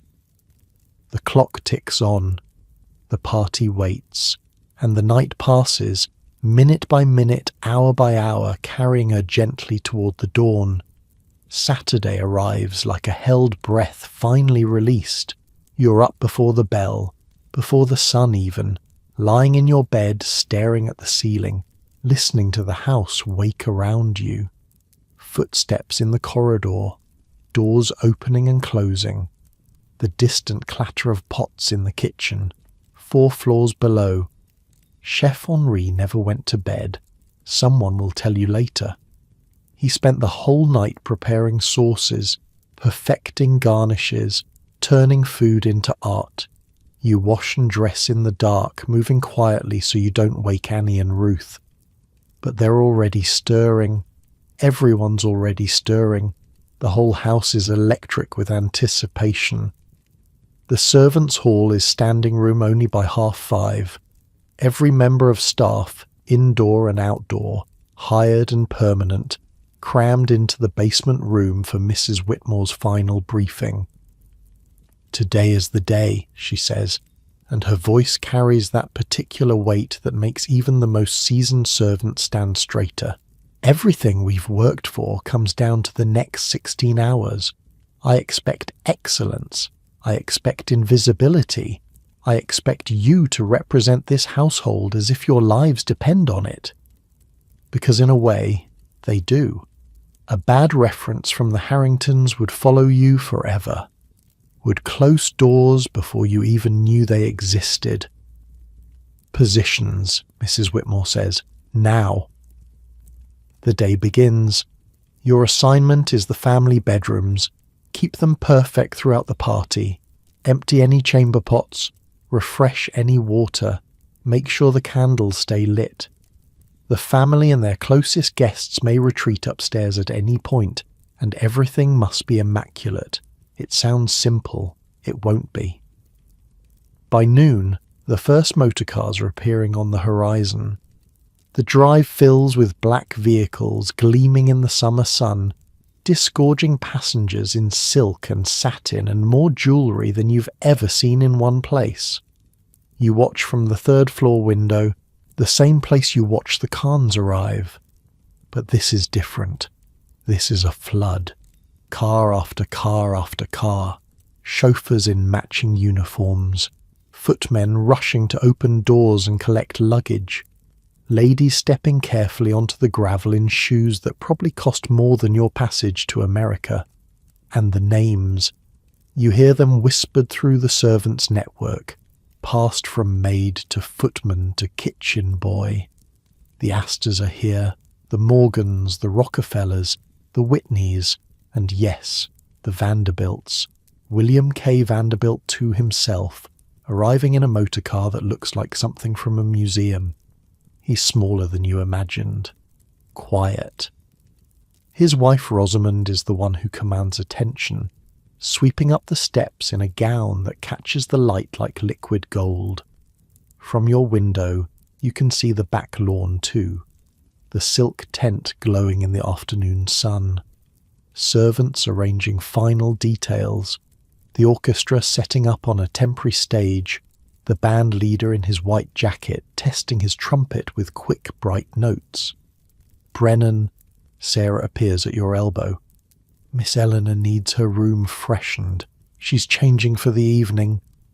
Miss Eleanor, the older daughter, 20 years old and unmarried, which apparently makes her the subject of endless gossip among the guests.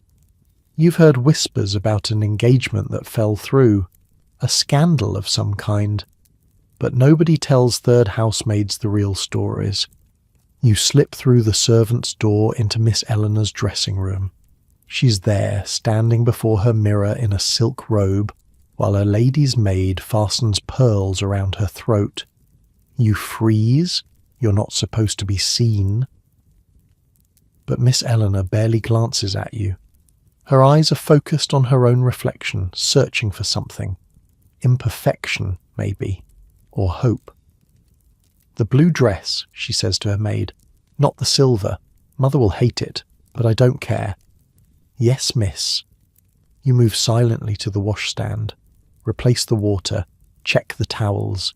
Invisible, just as you were trained. "Do you think he'll come?" Miss Eleanor asks. She's not talking to you. She's not talking to anyone, really, just thinking out loud. "Who, miss?" the lady's maid, playing along. "Frederick. He said he might, in his last letter." Frederick. A name to put to the photograph on her dresser. The young man in the military uniform. "I'm sure he will, miss, if he said he would." But something in Miss Eleanor's reflection says she's not sure at all. You slip out the way you came, back through the servant's door, into the hidden corridor, carrying the dirty water to the slop room. She looked sad. That's what strikes you as you climb down the narrow stairs. She was standing in a room full of silk and pearls, getting ready for the party of the season, and she looked sad. Maybe money doesn't fix everything after all. The afternoon dissolves into evening. The party begins at 6 officially, but guests have been arriving for hours. By the time the sun starts to set, the house is full to bursting. You can feel it through the walls, the vibration of 300 bodies moving and talking and laughing, the bass notes of the orchestra starting up in the ballroom, the clink of glasses, over and over like a strange kind of music. Your job keeps you upstairs, but there are moments, gaps in the structure that let you glimpse the world below. Through a service door left slightly open, you see the entrance hall. Guests milling beneath the chandelier, champagne flutes in hand, diamonds catching the light. The women's dresses are works of art. Beaded, embroidered, flowing like water. The men are penguins by comparison, identical in their black and white, distinguished only by their faces, and such faces. You recognize some of them from the society pages Bridget sometimes smuggles into the servants' quarters. Actors and industrialists and politicians, the people who shape the world. They look smaller in person, more human. A woman laughs too loud and her companion shushes her. A man spills champagne on his shirt and mutters something that sounds like a curse. An elderly gentleman falls asleep in a chair near the fireplace, snoring gently while the party swirls around him. They're just people. Richer than God, yes. More powerful than you'll ever be. But still people. They spill things and snore and laugh too loud. The thought is strangely comforting. Around 8, you're summoned to the ballroom. A minor crisis. Someone's knocked over a candelabra and hot wax has splattered across the parquet floor. You enter through the servants' door, the one hidden behind a panel of wallpaper. For a moment, just a moment, you're inside the party. The ballroom is transformed, every chandelier blazing, every surface gleaming. The orchestra on their raised platform playing something fast and syncopated. Something that makes you want to move your feet even as you're supposed to be invisible. And the dancers, God, the dancers, they fill the floor in swirling pairs, spinning and dipping and laughing. The women's dresses flare like flowers. The men guide them with practiced hands. The music carries them all, lifting them up, spinning them around, binding them together in something that looks almost like joy. You've never seen anything like it. Back home, dancing was stamping your feet in a circle while someone played a fiddle. This is something else. This is choreography, art, 100 bodies moving as one. The wax. You're here for the wax. You drop to your knees in the corner, scraping at the spilled candle with a small knife, working fast, trying not to draw attention. Around you, the party continues as if you're not there, which of course you're not to them. A pair of shoes appears in your vision. Small, elegant, beaded. A woman's shoes stopped right beside you. "Excuse me." You look up. It's Mrs. Khan, Addie Khan, wife of the castle builder. She's looking down at you with an expression you can't quite read. "Yes, ma'am." You missed a spot. "There." She points with one gloved finger at a streak of wax you hadn't noticed. "Yes, ma'am. Thank you, ma'am." She nods once, then moves away, disappearing back into the crowd, and you're left kneeling on the floor of the most spectacular party on Long Island, scraping wax from wood that costs more than your yearly salary. But she saw you. For just a moment, she saw you. It shouldn't matter, but somehow it does. You finish the wax and slip back through the servants' door. The music follows you, muffled now, thumping through the walls like a heartbeat. The night wears on. Courses are served and cleared. Champagne bottles are emptied and replaced. The dancing continues, interrupted only by toasts and speeches and brief interludes where the orchestra catches its breath. At midnight, something changes. The orchestra stops playing jazz and starts playing something softer. A waltz, maybe. The lights dim. A hush falls over the crowd. You're on the 3rd floor, changing candles in Mrs. Harrington's sitting room when you hear it. A single voice, rising above the silence. A man singing in Italian. The notes so pure and clear they seem to pierce the walls. You move to the window. Below, in the garden, guests are spilling out of the ballroom onto the terrace. They're all looking at something. Someone. A man stands on the temporary stage, alone now except for a pianist. He's round and barrel-chested, with a voice that seems too big for his body.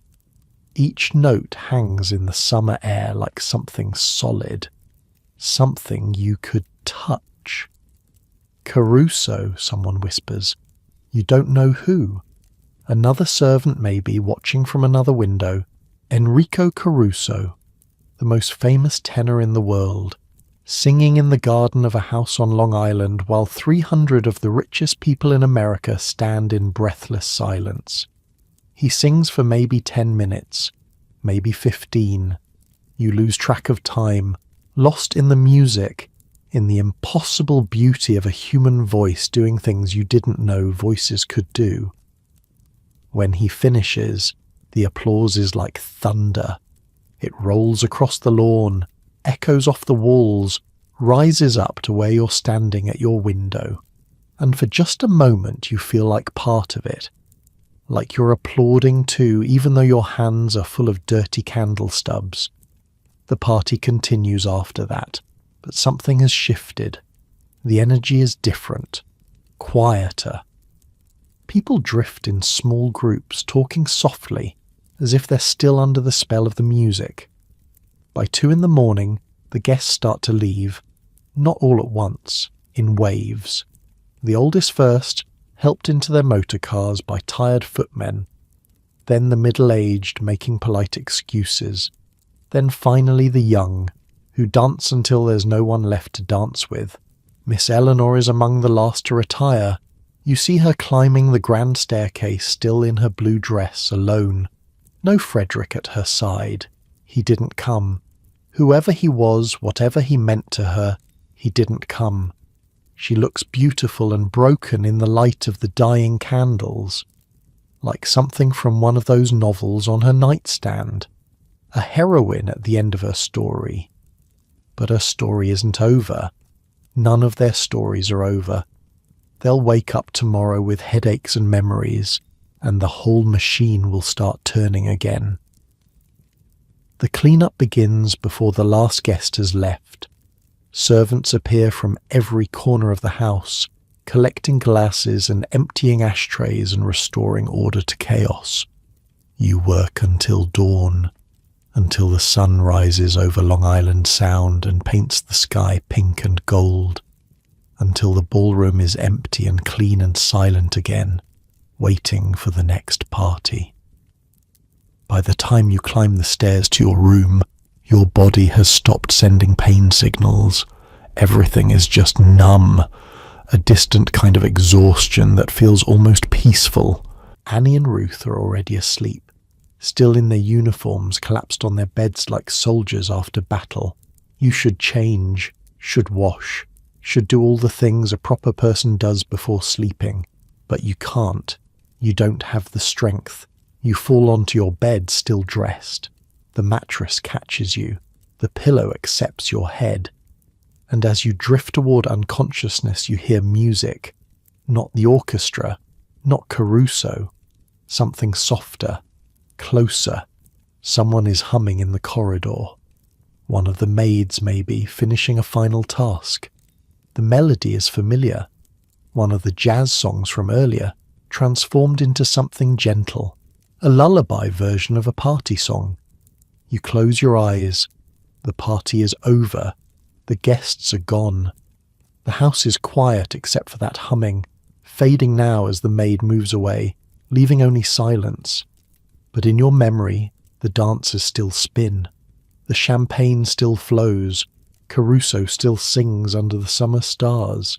You were there, you saw it, you were part of it, even if no one will ever know, and that's something, that's everything. The sun climbs higher, the day begins, but you're already gone, fallen into the deep dreamless sleep of the truly exhausted. Tomorrow there will be more work, more cleaning, more labour that no one sees, but for now you rest. The party plays on in your dreams, and somewhere, in a house on Long Island, in a ballroom that's already been scrubbed clean, the echoes of music and laughter slowly fade, until the next time, until the next party, until the whole glittering world spins back to life again. But wait, before you drift away completely, before the dreams take you, there's one more thing, one moment that will stay with you long after everything else fades. It happened around 11, just before Caruso sang. You were in the servants' corridor carrying a tray of fresh candles to the music room when you heard voices through the wall. Not party voices, something different, quieter, more intense. You stopped. You shouldn't have. But you did. Through a crack in the panelling you could see into a small parlour off the main hall. Two men stood by the window, their backs to the party, talking in low, urgent tones. One was Mr. Harrington, the other was a man you didn't recognise. Older, silver-haired, with the kind of face that looked like it had never smiled in its life. The market can't sustain this forever, Charles. The silver-haired man's voice was barely above a whisper. The speculation is out of control. Everyone's buying on margin. When it corrects, and it will correct, the fall will be catastrophic. You've been saying that for years, William, and yet the market keeps climbing. Trees don't grow to the sky. Neither do stock prices. I've moved half my portfolio into bonds. I suggest you do the same. A pause. Mr. Harrington swirled something in a glass you couldn't see. You may be right, but not yet. There's still money to be made. There's always money to be made, until suddenly there isn't. The silver-haired man set down his drink and walked away. Mr. Harrington stayed at the window staring out at the party, his expression unreadable. You moved on, delivered your candles, forgot about it mostly. But now, lying in bed, the conversation drifts back to you. Something about the way they talked, the worry underneath the words, as if they knew something the dancing guests below didn't know. Trees don't grow to the sky, neither do stock prices. What did that mean? You don't understand money, not the kind of money they have. But something about the warning stays with you. A chill that has nothing to do with the temperature. You push it away. It's not your problem. You're a housemaid from County Cork. The rise and fall of stock markets has nothing to do with you. But still. The thought lingers as you finally slip under, and in your dreams, the party continues. But now there's something else. Something in the corners, a shadow, a sense that all of this, the silk and the champagne and the dancing, all of this is built on something fragile, something that could fall. You dream of castles crumbling, of ballrooms emptying, of music stopping mid-note and dancers frozen where they stand. You dream of Otto Kahn's letter. They will never accept us. Build something beautiful anyway. But what happens when the beautiful things fall? What happens to the servants when the castles crumble? Where do the unseen go when the ones who were seen disappear? The dreams darken, the music fades, and you sink deeper, past the worry, past the fear, into the quiet, empty place where nothing exists but rest. Your body is done. Your mind is done. For the next few hours you'll be gone from the world, and the world will keep turning without you. The sun rises fully now. The Long Island Sound catches the light and throws it back in a million golden fragments. The gardens below are still, the flowers nodding in the morning breeze. In the ballroom, the last traces of the party have been erased. No wax on the floor, no champagne stains on the silk, everything perfect again, waiting for the next event. In the kitchen, Chef Henri has finally gone to bed. He collapsed on a cot in the pantry around 4, too tired to climb the stairs to his room. His assistants have taken over breakfast preparations. Eggs and toast and coffee for the guests who'll wake late and hungry. In the servants' hall the first shift is already assembling. The morning crew, red-eyed and yawning, listening to Mrs. Whitmore's briefing. There's no rest for them. The machine doesn't stop. But you sleep. Your chest rises and falls with the slow rhythm of true exhaustion. Your face is peaceful. Your hands, still stained grey from silver polish, lie open on the sheets. You've earned this, these few hours of oblivion, this small space of quiet in a world that never stops demanding. Ruth stirs in the bed beside yours, mumbles something about candles, falls back asleep. Annie snores softly, her mouth slightly open, her cap still pinned to her hair. 3 servants in a small room at the top of a castle. 3 women who made the impossible look effortless. Nobody will thank you. Nobody will remember your name.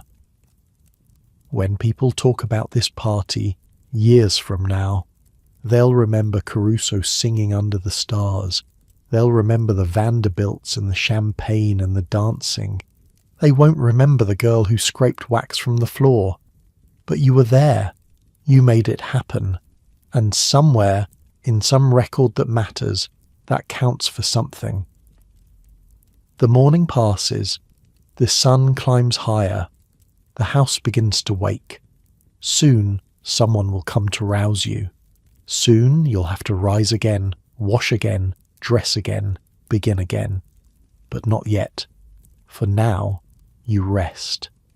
And the memory of the party, the music and the laughter, and the glittering impossible beauty of it all, that memory settles into your bones. It will stay there forever. Long after the last guest has been forgotten, long after the house itself has crumbled, the memory remains. You were there, you saw it, you were part of the magic, and nobody can ever take that away. Summer settles into a rhythm. Weeks pass, then months. The big party becomes a memory, then a story, then just another event in the endless calendar of the Gold Coast social season.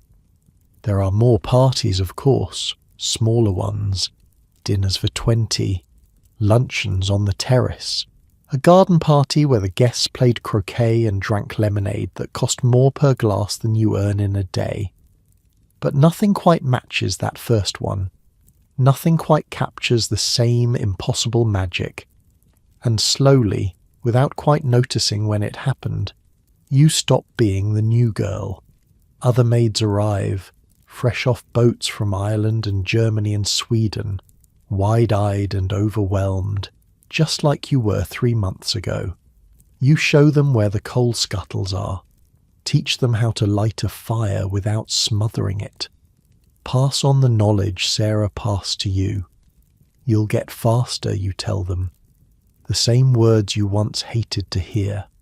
Your hands don't crack anymore. Your legs don't ache when you climb the servants' stairs. Your body has adapted, reshaped itself around the work, become something harder and more efficient than the girl who stepped off that boat in June. September brings cooler nights. The family starts talking about returning to the city. Just talk, for now. But you can feel the season ending, the great machine winding down. Sunday afternoon, your half day. You're sitting in the servants' hall with Bridget, sharing a pot of tea and a plate of biscuits the cook set aside for you. Tell me about the others, you say. The servants, I mean. Where do they all come from? Bridget sips her tea, considering.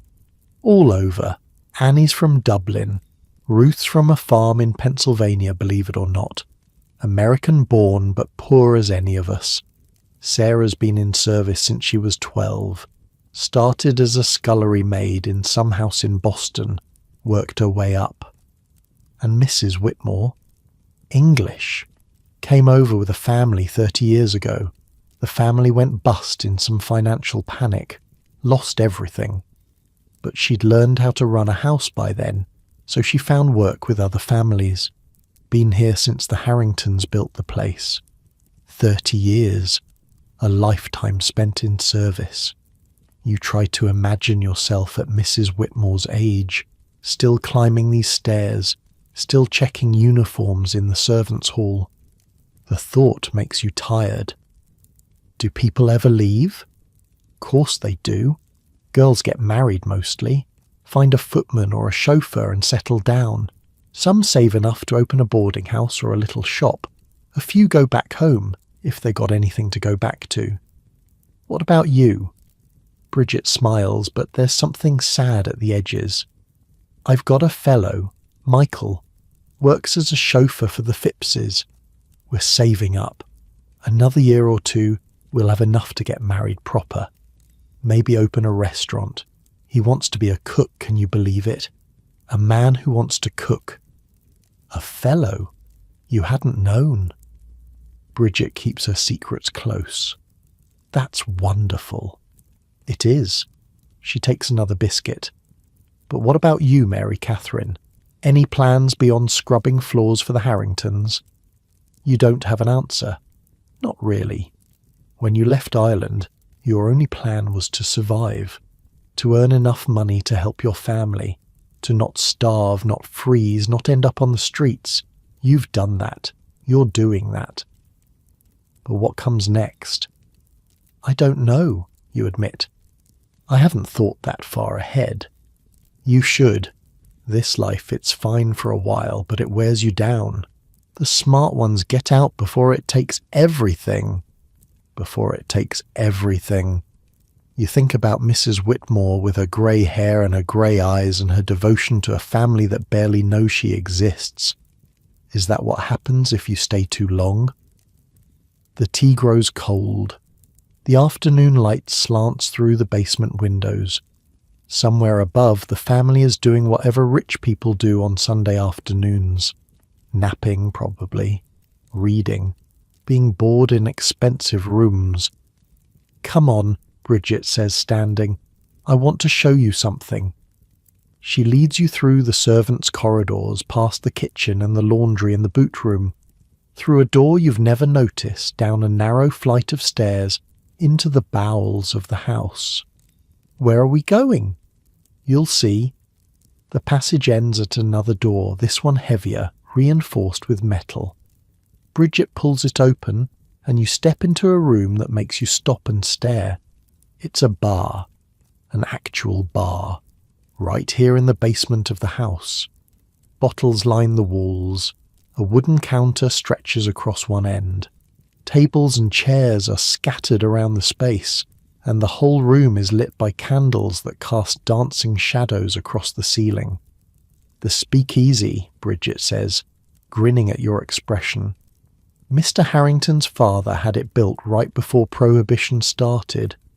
Stocked it with enough champagne and scotch to last a decade. The family uses it for parties sometimes. But on Sunday nights, after the work's done, it's ours. Ours? The servants. Mr. Jennings looks the other way as long as nobody gets too drunk to work Monday morning. As if on cue, a door at the far end opens.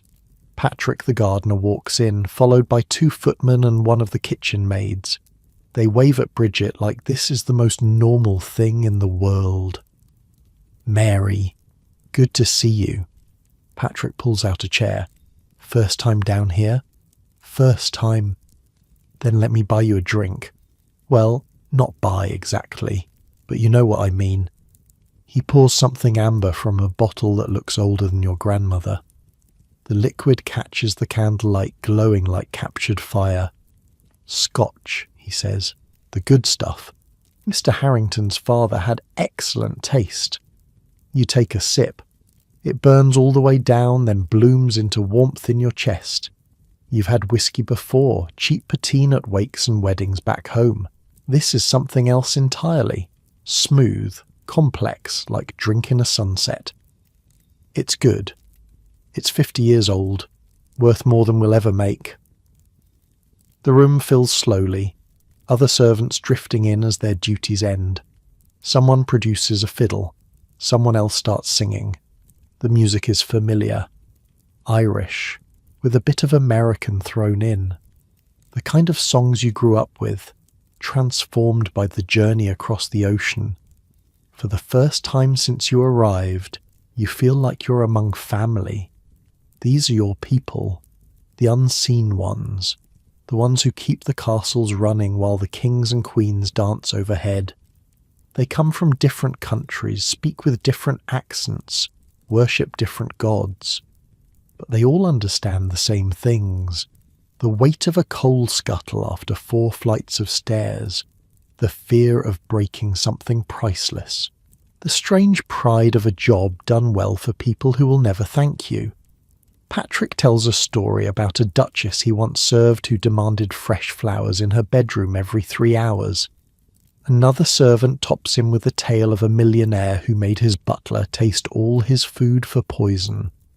Someone else remembers a party where a famous actor got so drunk he fell asleep in a fountain and had to be fished out by 3 footmen. The stories are funny and sad and ridiculous and true. They're the history of a world nobody writes down, the oral tradition of the serving class. You listen, you laugh, you drink more of the 50-year-old scotch, and somewhere in the candlelight and music, you feel something shift inside you. This is your life now, not just the work, the endless cleaning and carrying, but this too, this community, this family you found in the basement of a castle on Long Island. It's not what you imagined when you left Ireland. But maybe it's enough. The hours pass, the candles burn lower. People drift off to bed, one by one, until only you and Bridget and Patrick remain. I should go, you say. Morning comes early. It always does. Patrick raises his glass in a toast. To the invisible ones. May we someday be seen. To the invisible ones, Bridget echoes. You drink. The scotch is almost gone now. Just a finger left in the bottle. Someone will have to replace it before the family notices. Someone always does. Upstairs the house is silent. The family asleep in their silk sheets, dreaming whatever rich people dream. You climb the servants' stairs one last time. 4 flights. Your feet know every step. Ruth and Annie are already asleep when you reach the room. The moon is bright through the window, painting everything silver. You change in the dark, slip between the sheets, let the warmth of the scotch carry you towards sleep. Tomorrow you'll wake at 5:30 and do it all again. The fires, the water, the endless cleaning. But tonight, you're not just a servant. You're part of something. A community. A family. A secret society of people who keep the world running from the shadows. That's worth something. Maybe that's worth everything. The music echoes in your memory. The fiddle and the singing and the laughter. Your mother used to say that home wasn't a place. It was the people you loved. Maybe you're finally finding home. The thought warms you more than the scotch, more than the blankets, more than anything. You sleep, and in your dreams you're dancing again. Not in the ballroom with the rich people, but in the basement speakeasy with the servants. The music is wild and free, and nobody cares about being seen or unseen. In your dreams, everybody sees you. Everybody knows your name. And when you wake in the morning, the memory lingers, a warmth in your chest that has nothing to do with whiskey. You're not alone here. You never were. The sun rises, the day begins, and somewhere in the depths of the house, the machine starts turning again. But this time you're part of the machine, not just a cog, but a member, connected to all the other cogs, all the other unseen people who make the impossible possible. There's comfort in that, maybe even joy. You dress in the dark, the routine so familiar now it happens without thought. Black dress, white apron, cap pinned just so. The face in the mirror is still yours, still Mary Catherine Brennan from County Cork. But something in your eyes has changed. You look like someone who belongs here, like someone who's found her place. The bell rings. 5:30. Time to work. You go. And as you descend the servants' stairs, past the doors to all the other rooms, past all the other women in identical uniforms, you feel something you haven't felt in months. You feel grateful, not for the work. The work is still hard, still endless, still unnoticed, but for the people, for Bridget and Sarah and Patrick and all the others, for the speakeasy in the basement and the songs in the candlelight and the stories that only servants tell, for this strange, beautiful, exhausting life you've stumbled into. You're not rich. You never will be. But you're not poor in the ways that matter most. The day begins, the work continues, and somewhere in your heart a small flame burns steady. The flame of belonging, the flame of home. October now. The leaves on the estate are turning, gold and red and orange, painting the grounds in colours so rich they look fake. The family has decided to stay longer than usual. Something about business matters that require Mr. Harrington to be close to the city but not in it. The servants' gossip network, which knows everything, says it has to do with the stock market. Something about investments. Something that makes Mr. Harrington pace in his study late at night when he thinks no one is watching. But someone is always watching. That's what servants do. You've learned to read the house like a book now. The rhythm of footsteps tells you who's coming before they appear. The way a door closes tells you someone's mood. The pattern of bells from the call box tells you which room needs attention and how urgently.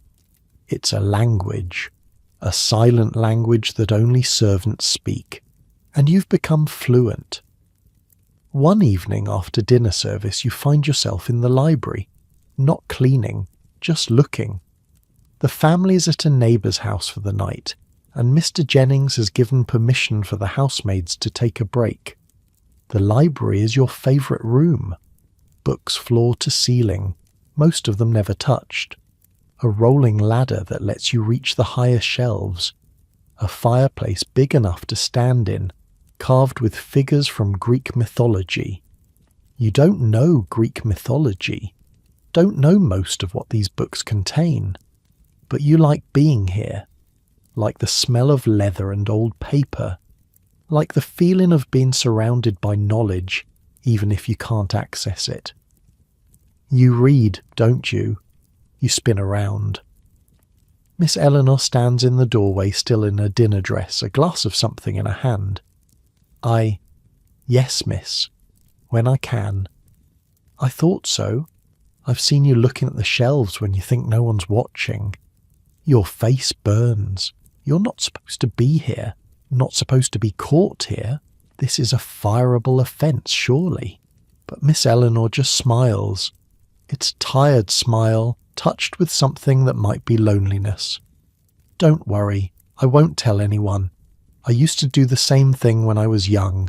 Sneak into father's study after bedtime, read by candlelight until my eyes hurt. She walks to a shelf, runs her fingers along the spines. pulls out a small volume and hands it to you. Jane Austen, Pride and Prejudice. Have you read it? No, miss. You should. It's about a woman who thinks she knows everything and a man who thinks he's above everyone. They're both wrong, of course. That's the point. You take the book. It's small, bound in dark leather, the pages soft from use. I couldn't, miss. If someone found it. Say I lent it to you. That's true enough. Bring it back when you're finished. I'll lend you another. She turns and leaves before you can respond. The door closes softly behind her. You stand there, holding the book, not quite believing what just happened. Miss Eleanor, the sad girl with the photograph on her dresser, the one who waited all night for Frederick who never came. She saw you, actually saw you, and instead of scolding you or reporting you, she gave you a gift. You hide the book under your apron and make your way back to the servants' quarters. Your heart is pounding, not from fear exactly, from something else, something that feels almost like hope. That night, after Ruth and Annie fall asleep, you light a candle stub you've saved and start reading. It is a truth universally acknowledged that a single man in possession of a good fortune must be in want of a wife. The words are strange at first, the language old-fashioned, but you keep going, and slowly the story pulls you in. Elizabeth Bennet with her sharp tongue, Mr. Darcy with his pride, the ballrooms and the misunderstandings and the slow, painful journey toward love. It's nothing like your life, and yet, somehow, it is. The distances between people, the assumptions we make, the walls we build and then you have to tear down. You read until the candle sputters out. Then you lie in the dark, the book pressed against your chest, and think about walls. The wall between the family and the servants. The wall between old money and new money. The wall between Irish and English, Catholic and Protestant, rich and poor. So many walls. And yet tonight, Miss Eleanor reached across one and handed you a book. Maybe the walls aren't as solid as they seem. Maybe, with enough time, enough patience, enough small kindnesses, they can crumble. You fall asleep thinking about Elizabeth Bennet, who refused to be invisible, who spoke her mind even when it cost her, who won, in the end, because she refused to be less than she was. Could you be like her? Maybe. Someday, when you've saved enough money, when you've learned enough, when you've built something of your own. The thought follows you into dreams, and in your dreams you're not in the library anymore. You're standing on the grand staircase, the one servants aren't allowed to use. You're wearing a silk dress, and people are looking at you, actually looking at you, and you're not afraid. You're not afraid of being seen. The dream fades before you can reach the bottom of the stairs, but the feeling lingers, the feeling of being visible, the feeling of mattering. You wake to the 5:30 bell as always, but something is different. Something has shifted in the night. You have a book hidden under your mattress, a book given to you by a rich girl who saw you as a person. It's not much. In the grand scheme of things, it's nothing. But it feels like the beginning of something. What, you don't know yet. But something. You dress in the dark. Begin the day. Light the fires, carry the water, make the beds.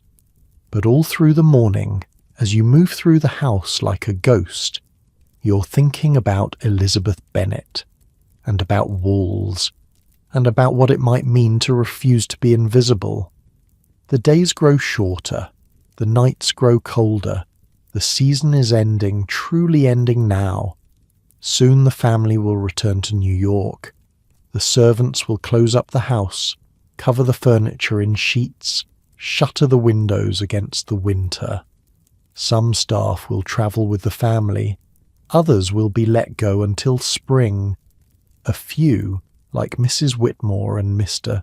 Jennings, will stay behind to maintain the empty house. You don't know yet which category you'll fall into. That decision belongs to Mrs. Whitmore, and she hasn't announced anything. But for now, in these last golden days of October, you try not to think about it. You read Pride and Prejudice by candlelight, a chapter at a time. You drink scotch in the speakeasy on Sunday nights. You write letters to your mother, telling her about the leaves and the cold and the strange, beautiful life you've built. You don't tell her about the book. Don't tell her about Miss Eleanor or the library or the way your world is slowly, quietly expanding. Some things are too fragile to put in words. Some things you have to protect, even from the people who love you. The house feels different now, fuller somehow, more alive. Or maybe you're just finally seeing it clearly. Not as a palace to be cleaned, not as a machine to keep running, but as a place where people live and love and struggle and dream. The family in their silk sheets, the servants in their narrow beds, all of them human, all of them trying. That's what you've learned in these months on Long Island. Everyone is trying, even the rich people, even the ones who seem to have everything. They're all just trying to build something beautiful in a world that keeps threatening to fall apart. And maybe that's the secret. Maybe that's what Otto Kahn understood when he built his castle on a hill. We're all just building, all just hoping, all just reaching towards something we can barely see. The fire in the grate crackles softly. The night deepens around you. Tomorrow will bring more work, more labour that goes unnoticed, more climbing and carrying and cleaning. But tonight, in this quiet moment, you feel at peace. You've found your place. Not at the top of the ladder, not in the silk dresses and the ballrooms, but here, in the servants' quarters, in the speakeasy after hours, in the pages of a borrowed book. This is your Gold Coast, and it's enough. It's more than enough. You blow out the candle, the darkness wraps around you like a blanket, and you sleep, dreaming of nothing at all, perfectly content. November comes with frost on the windows and a decision. Mrs. Whitmore calls you to her office on a Tuesday afternoon. You stand before her desk, hands clasped, heart racing. This is it, the moment you learn your fate. Brennan. She looks up from her ledger, her face unreadable. You've done well these past months. Better than I expected, frankly. Thank you, Mom.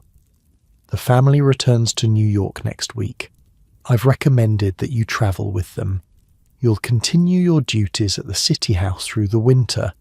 Your wages will remain the same, with room and board provided. Relief floods through you. You're not being let go. You have work through the winter. Thank you, Mom. I won't disappoint you.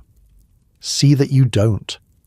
She returns to her ledger, and you understand you're dismissed. That night in the speakeasy, you tell the others. Bridget hugs you so tight you can't breathe. Patrick raises a toast with the last of the 50-year-old scotch. To Mary, he says, who survived her first season without getting fired, murdered, or married off to a footman. The night is young, you say, and everyone laughs. Even Ruth cracks a smile, and Ruth never smiles. The city house is something else, Sarah warns. Smaller than here, but busier. The family entertains more when they're in town. Dinner parties every other night. You'll work harder than you've ever worked. I'm not afraid of work. I know you're not. That's why you got picked. Bridget squeezes your hand under the table. We'll be together at least. Michael's driving the Phipps's car to the city next week. Says he'll take me to Coney Island on my half day. Michael, the chauffeur she's been saving up to marry. You'd almost forgotten about their plans. the restaurant. Still the dream, her eyes go soft. Another 2 years, maybe 3, then we'll have enough. You hope she's right. You hope at least one of you gets to build something of your own. The last days on Long Island pass in a blur. Furniture shrouded in white sheets, chandeliers wrapped in muslin. The house transformed into a ghost of itself. You walk through the empty ballroom one last time. The wax stain is gone, of course, scrubbed away months ago. But you remember where it was. Remember kneeling on this floor while 300 people danced around you. Strange how a place can hold memories even after everything's been cleaned away. The motorcars arrive the next morning. You squeeze into the back with Bridget and 2 footmen, your knees pressed against your chest, watching Long Island slide past the windows. Other estates are shuttering up too. The whole Gold Coast going dormant for winter, like some enormous animal settling into hibernation.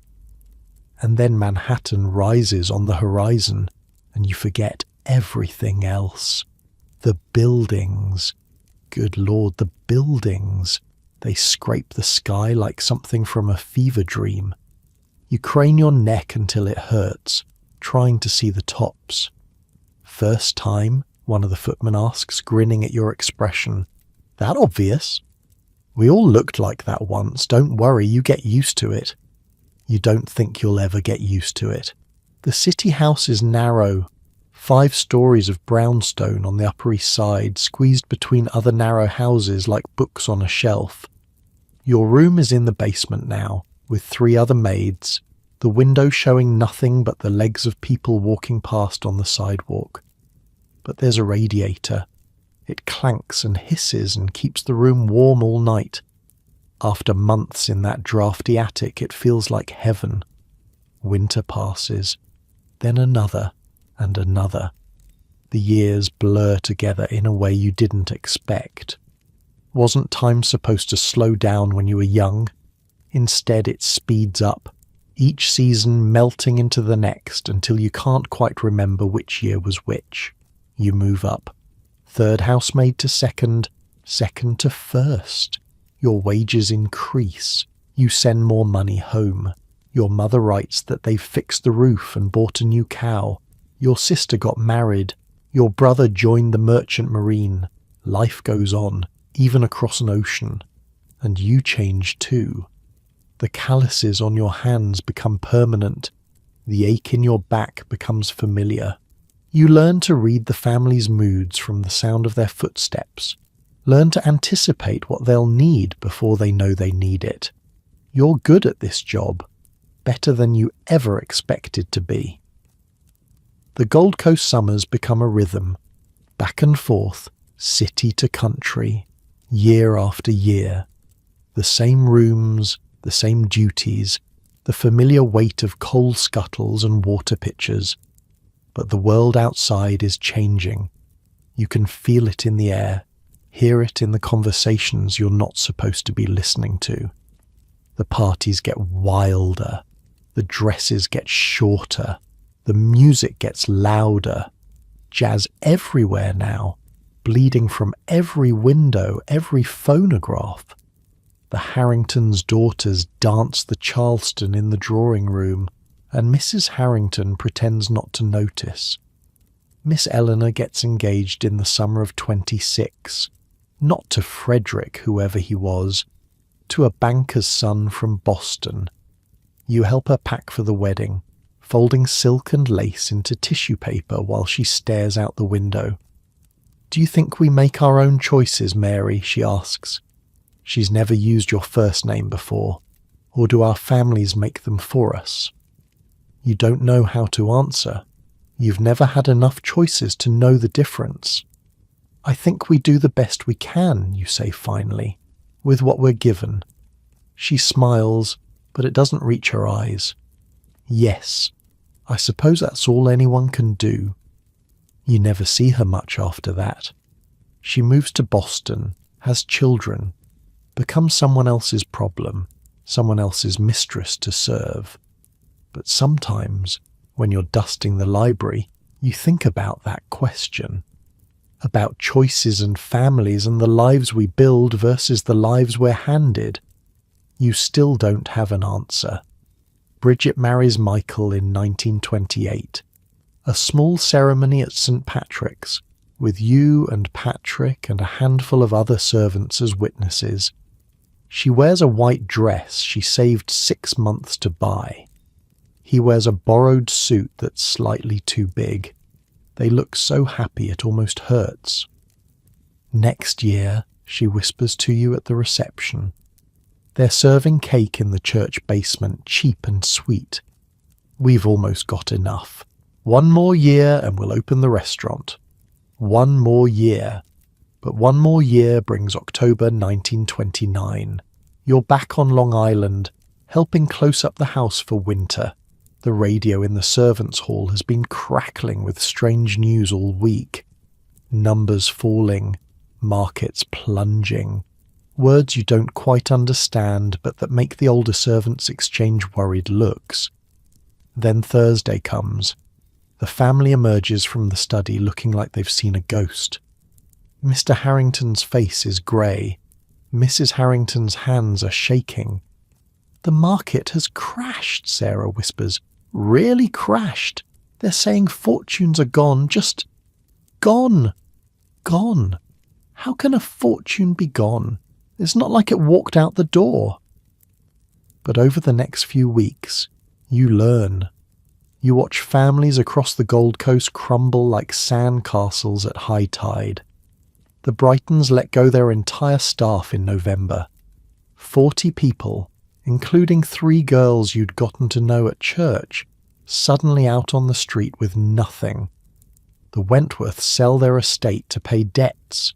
It becomes a sanitarium, then a school, then sits empty, windows dark, gardens gone to wilderness. And Bridget's restaurant.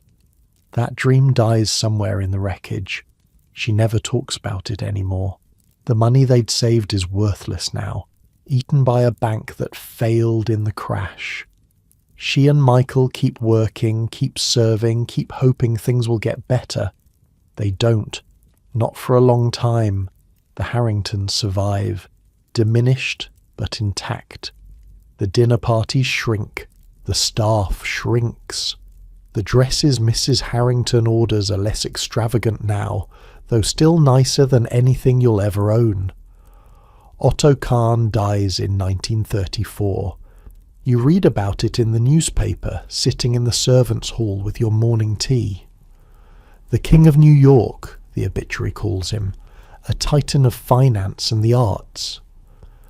But you remember him differently. Remember a small man with kind eyes who was never quite accepted by the people he most wanted to impress. Remember his wife calling the house Otto Zoo. Remember the letter on his desk that you weren't supposed to read. They will never accept us. Build something beautiful anyway. His castle, O'Haker, is sold to the city of New York. For a while it becomes a retreat for sanitation workers. They hold cookouts on the lawn where Caruso once sang, swim in the reflecting pools that cost a fortune to build. You shouldn't find this funny, but you sort of do. All that striving for acceptance, all that money spent on impressing people, and now dustmen are doing cannonballs into the formal gardens. Otto might have laughed at that, or cried. Hard to say. Mrs. Whitmore retires in 35. Her hands have gotten too shaky for the precise work of running a household. She moves to a sister's house in Connecticut, and somehow, miraculously, you're offered her position. Housekeeper, Mary Catherine Brennan, housekeeper. Your mother would have fainted. Your grandmother would have wept. It's more responsibility, more stress. You're in charge now, managing a staff that's shrunk to 12 where there used to be 30. But also more respect. The family knows your name, asks your opinion sometimes, treats you like a person instead of a piece of furniture. It's not equality, never will be, but it's something Then the war comes. Pearl Harbor, December 41. The radio stuttering with news that doesn't seem real. The young footmen enlist within weeks.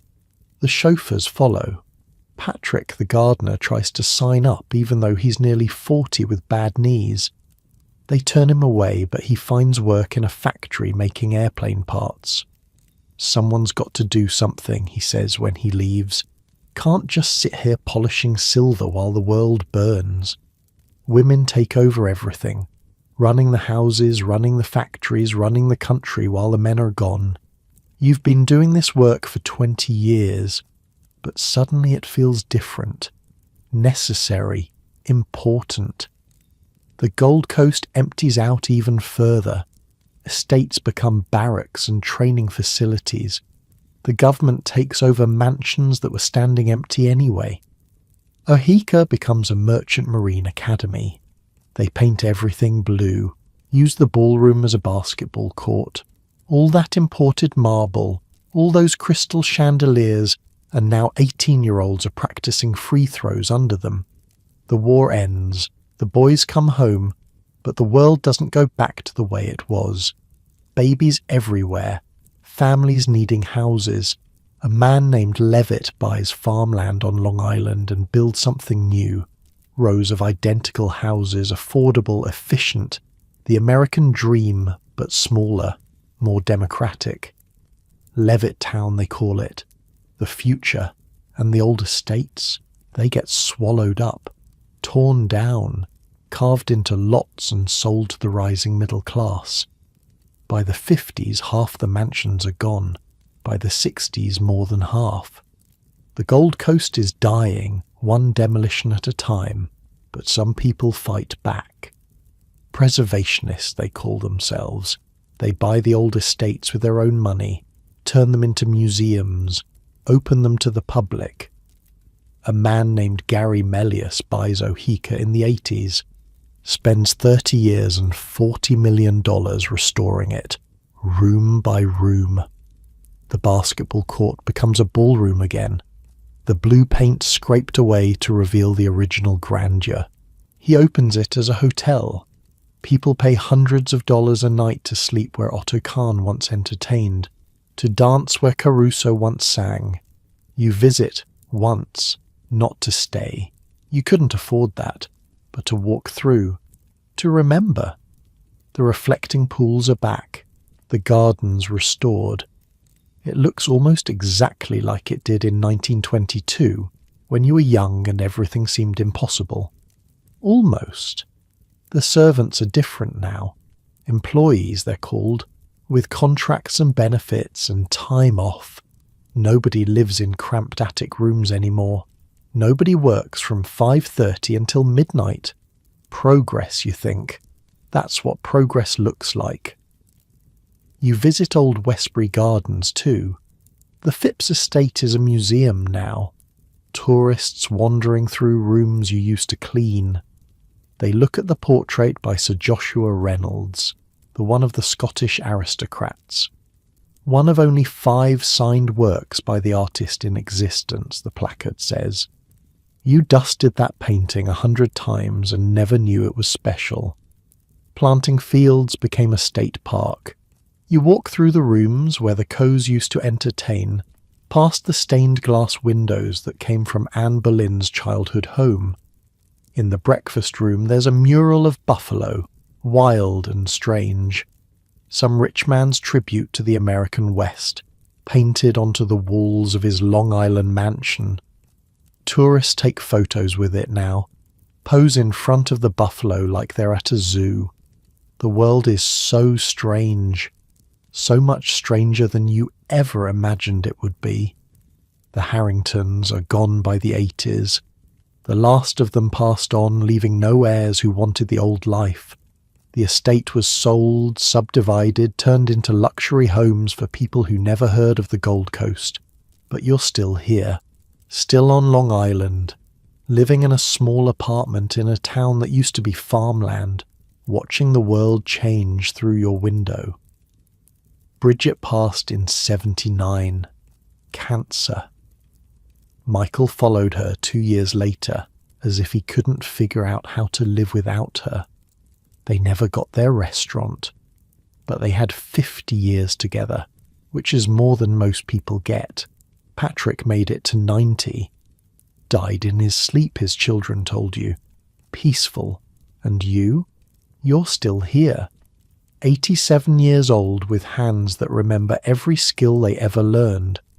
The way to fold a sheet, the way to light a fire, the way to move through a house without making a sound. Some things you never forget, and some things you can't forget even when you try. The party, the music. Caruso's voice rising into the summer night. Miss Eleanor in her blue dress asking about choices.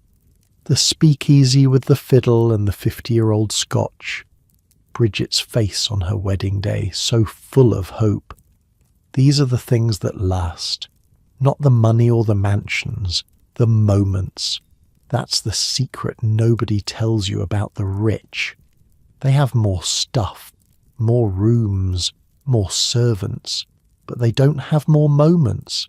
Not really.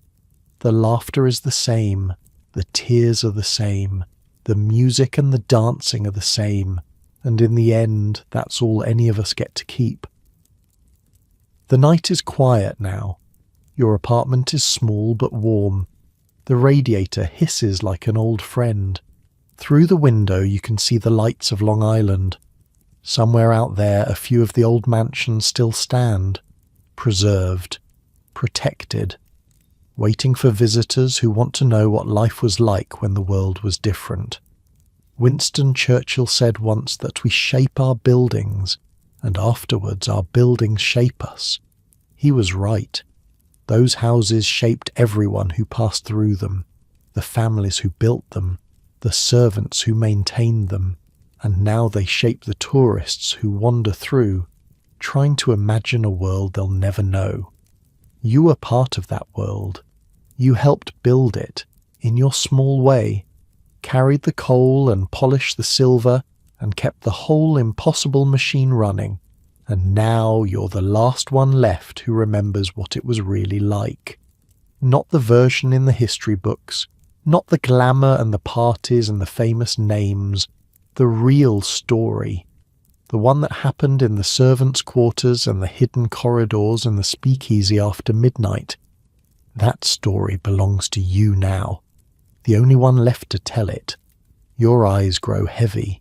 The present and past blur together, the way they always do these days. Tomorrow you'll wake up and make your tea and live your small, quiet life. Read the newspaper, watch the birds at the feeder. Remember things that only you remember now, but tonight you let yourself drift. Back to the ballroom with the dancing, back to the library where a rich girl gave a poor girl a book, back to the window on your first day, looking out at a castle you couldn't believe was real. You were so young then, so scared and hopeful and impossibly alive. You had no idea what was coming. The love and the loss, the crash and the war, the way the world would change and change again until it was barely recognizable. But you made it through. You survived. You found your people and your place, and that's everything. That's more than enough. Sleep comes now, soft and warm as a well-made bed, the kind you used to make, with 3 mattresses and hospital corners, perfect enough to pass any inspection. And in your dreams the music plays on. The dancers spin under crystal chandeliers. The champagne flows like water. And somewhere in the basement, hidden from the world above, the servants gather round an old wooden bar. Someone picks up a fiddle. Someone pours the good scotch. The invisible ones. The ones who made it all possible. Finally, after all these years dancing for themselves. And now you're here, in your own bed, in your own time. The story is ending, but something of it stays with you. A warmth in your chest, a heaviness behind your eyes, that particular tiredness that comes from travelling far without moving at all. You've been somewhere tonight, Long Island, 100 years ago, walking through rooms that are mostly gone now, meeting people who've been dust for decades. Mary Catherine Brennan, a girl from County Cork who came looking for $20 a month and found a whole strange world instead. She was real, you know. Not exactly as I told you, maybe. Not with that particular name or that specific story. But there were thousands like her. Tens of thousands. Irish girls and German girls and Swedish girls who crossed oceans to clean houses for people who never learned their names. They're all gone now. The servants and the families, the parties and the music, but not completely. On Long Island, right now, tonight, a few of those old mansions are still standing. Oheka Castle rises from its manufactured hill, the second largest private home ever built in America. Gary Melius's 30-year restoration brought back every detail. The reflectant pools shimmer under the moon.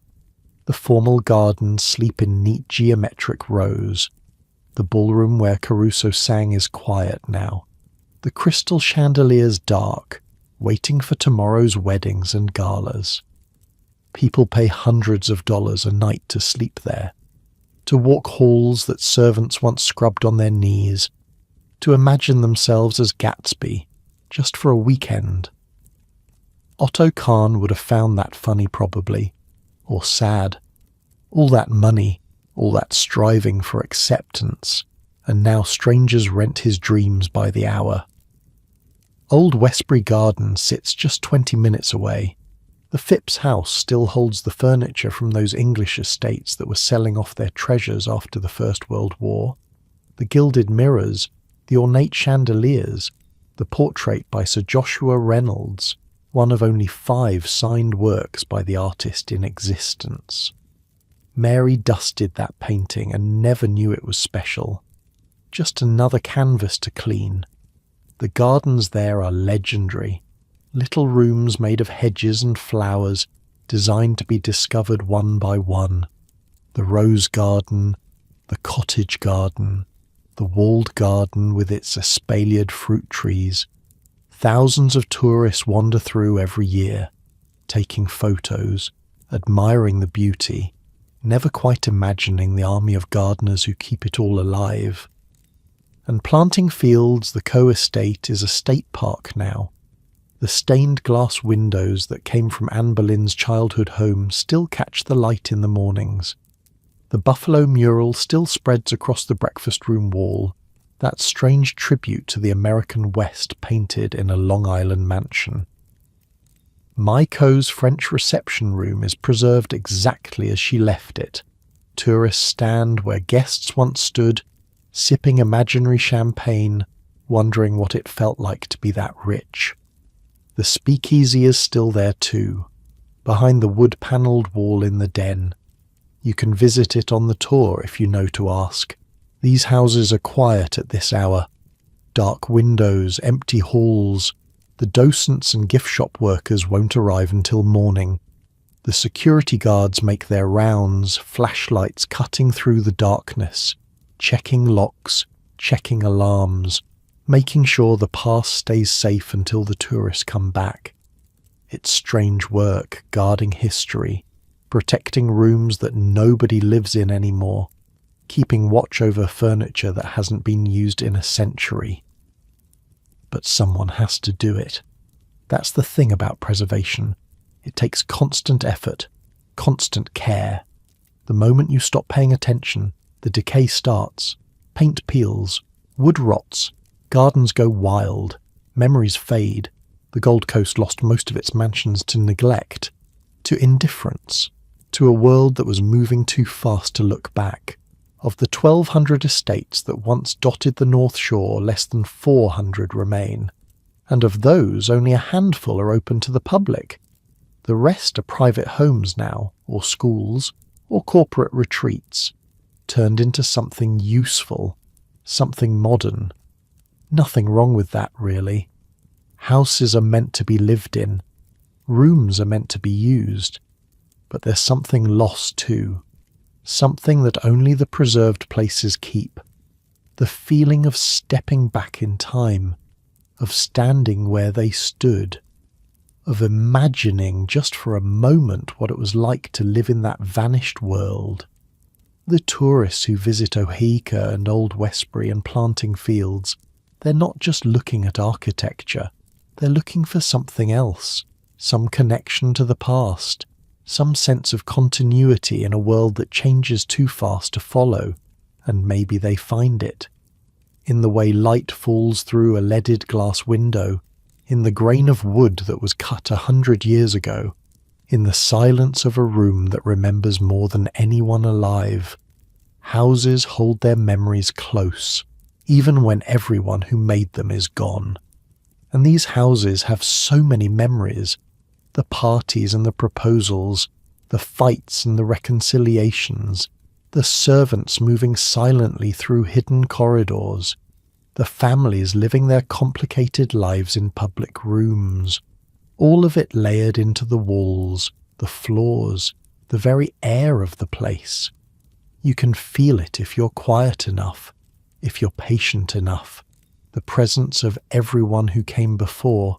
But if you could walk through them tonight, if you could slip past the security systems and wander those marble corridors alone, you might feel something, a presence, a whisper, the echo of footsteps that should have faded decades ago. Houses remember things. That's what they're built for, really, to hold memories, to keep them safe even when everyone who made them is gone. The ballrooms remember the dancing, the kitchens remember the cooking, the servant stairs remember the endless climbing up and down, day after day, year after year, and the attic rooms remember the sleeping, all those tired bodies finding rest after impossible days, all those dreams of home and family and a future that might be better than the present. Mary slept in rooms like that for decades.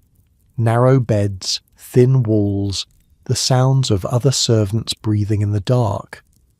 But she found peace there, eventually. Found something like home in those cramped quarters with women who understood her life because they were living it too. Bridget in the bed next to hers, whispering about Michael. Annie snoring softly. Ruth turning in her sleep. A family of sorts. The kind you choose rather than the kind you're born into. That's worth something. Worth everything, maybe. And now you're remembering too. Mary's first glimpse of that impossible castle. The weight of coal scuttles on her raw hands. The music in the speakeasy after midnight. The party. The dancing. Caruso's voice rising into the summer night like something from another world. Miss Eleanor handing her a book in the library. Actually seeing her. Actually treating her like a person. Bridget's face on her wedding day.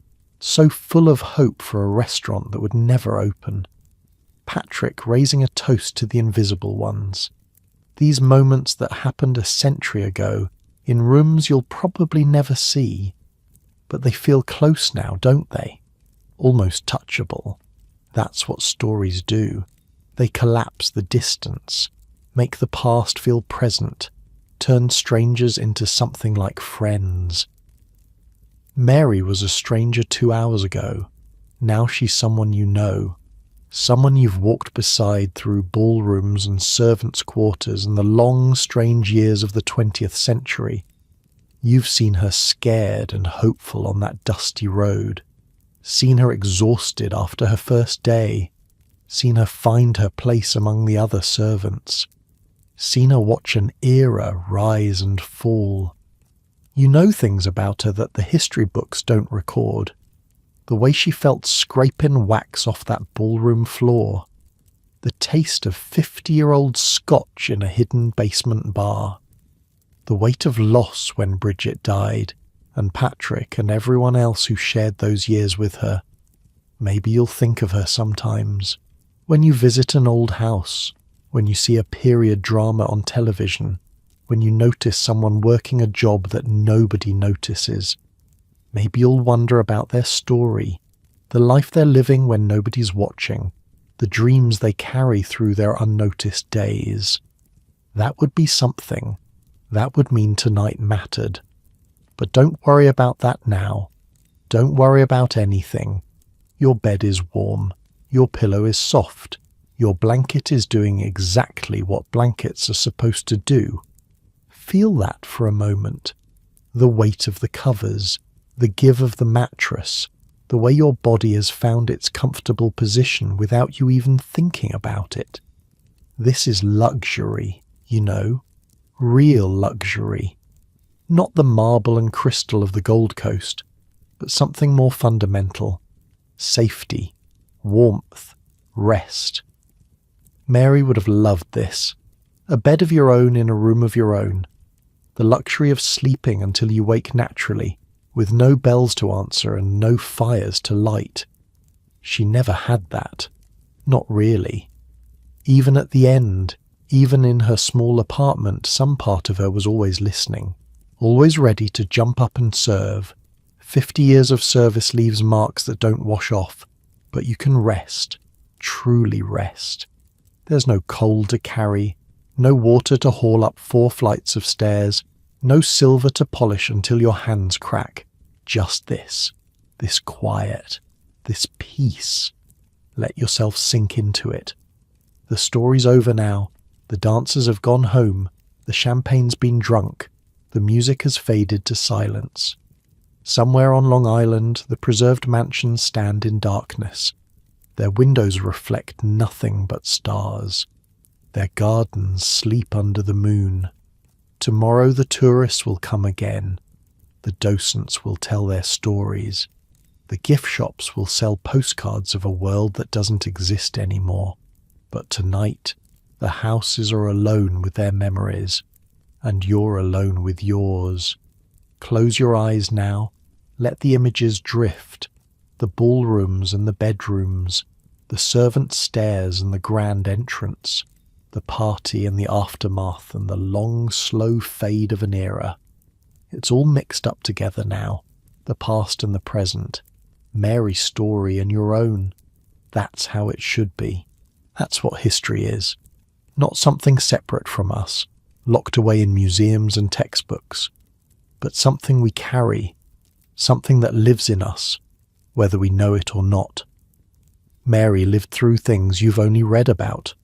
The Roaring Twenties, the crash, the depression, the war, the baby boom, the slow death of the Gold Coast. She saw fortunes made and lost, saw families rise and fall, saw servants come and go, generation after generation, each one learning the same lessons she learned on that first brutal day. And now her story lives in you. Not forever. Nothing lasts forever. Those mansions taught us that, if nothing else. But for a while. For tonight. For the dreams you're about to have. She's there now, waiting. In that space between waking and sleep where the past feels closer than the present. Mary Catherine Brennan, 21 years old, standing at her window on her first night in America, looking out at a castle she can barely believe is real. She doesn't know what's coming. None of us ever do. But she's not afraid. Not anymore. She's made it this far. Survived the ship and the strangers and Mrs. Whitmore's inspection. Tomorrow she'll learn to light fires and carry coal and move through a house without being seen. But tonight she can rest, and so can you. The night is deep now. The world is quiet. Even the sounds you didn't notice have faded. Just your breathing, slow and steady, in and out, just your heartbeat, calm and even, the rhythm of rest, the rhythm that Mary knew, that every servant knew in those brief hours between work and work. Your body remembers how to do this, even when your mind forgets, how to let go, how to drift, how to trust that the world will keep turning while you're gone. The servants learned that too, had to learn it, or they would have worked themselves to death. The body has limits. The mind has limits. Even the most devoted worker needs to close their eyes sometimes. And when they did, the house went on without them. The fires burned down, the candles guttered, the clocks kept ticking in the darkness, and somewhere in the grand bedrooms upstairs the family slept too, rich and poor, master and servant, all of them surrendering to the same night. That's the great equalizer, isn't it? Sleep, the one thing that money can't buy more of. The Harringtons had their silk sheets and feather pillows. Mary had her narrow bed and thin blanket. But sleep came for both of them, took them both to the same dark place where fortunes and failures don't matter, and brought them both back in the morning to start again. That's life, really. That cycle, work and rest, doing and being, the endless rhythm of days. Mary lived through thousands of those days, each one a little different, each one a little the same, and now her days are done. But the rhythm goes on. You're part of it now. Living your own days, doing your own work, finding your own rest. Let it carry you down, down, into the dark, warm place where stories end and dreams begin. Mary is there, somewhere, dancing in a ballroom that doesn't exist anymore, laughing with friends who've been gone for decades, living the life she built piece by piece, day by day.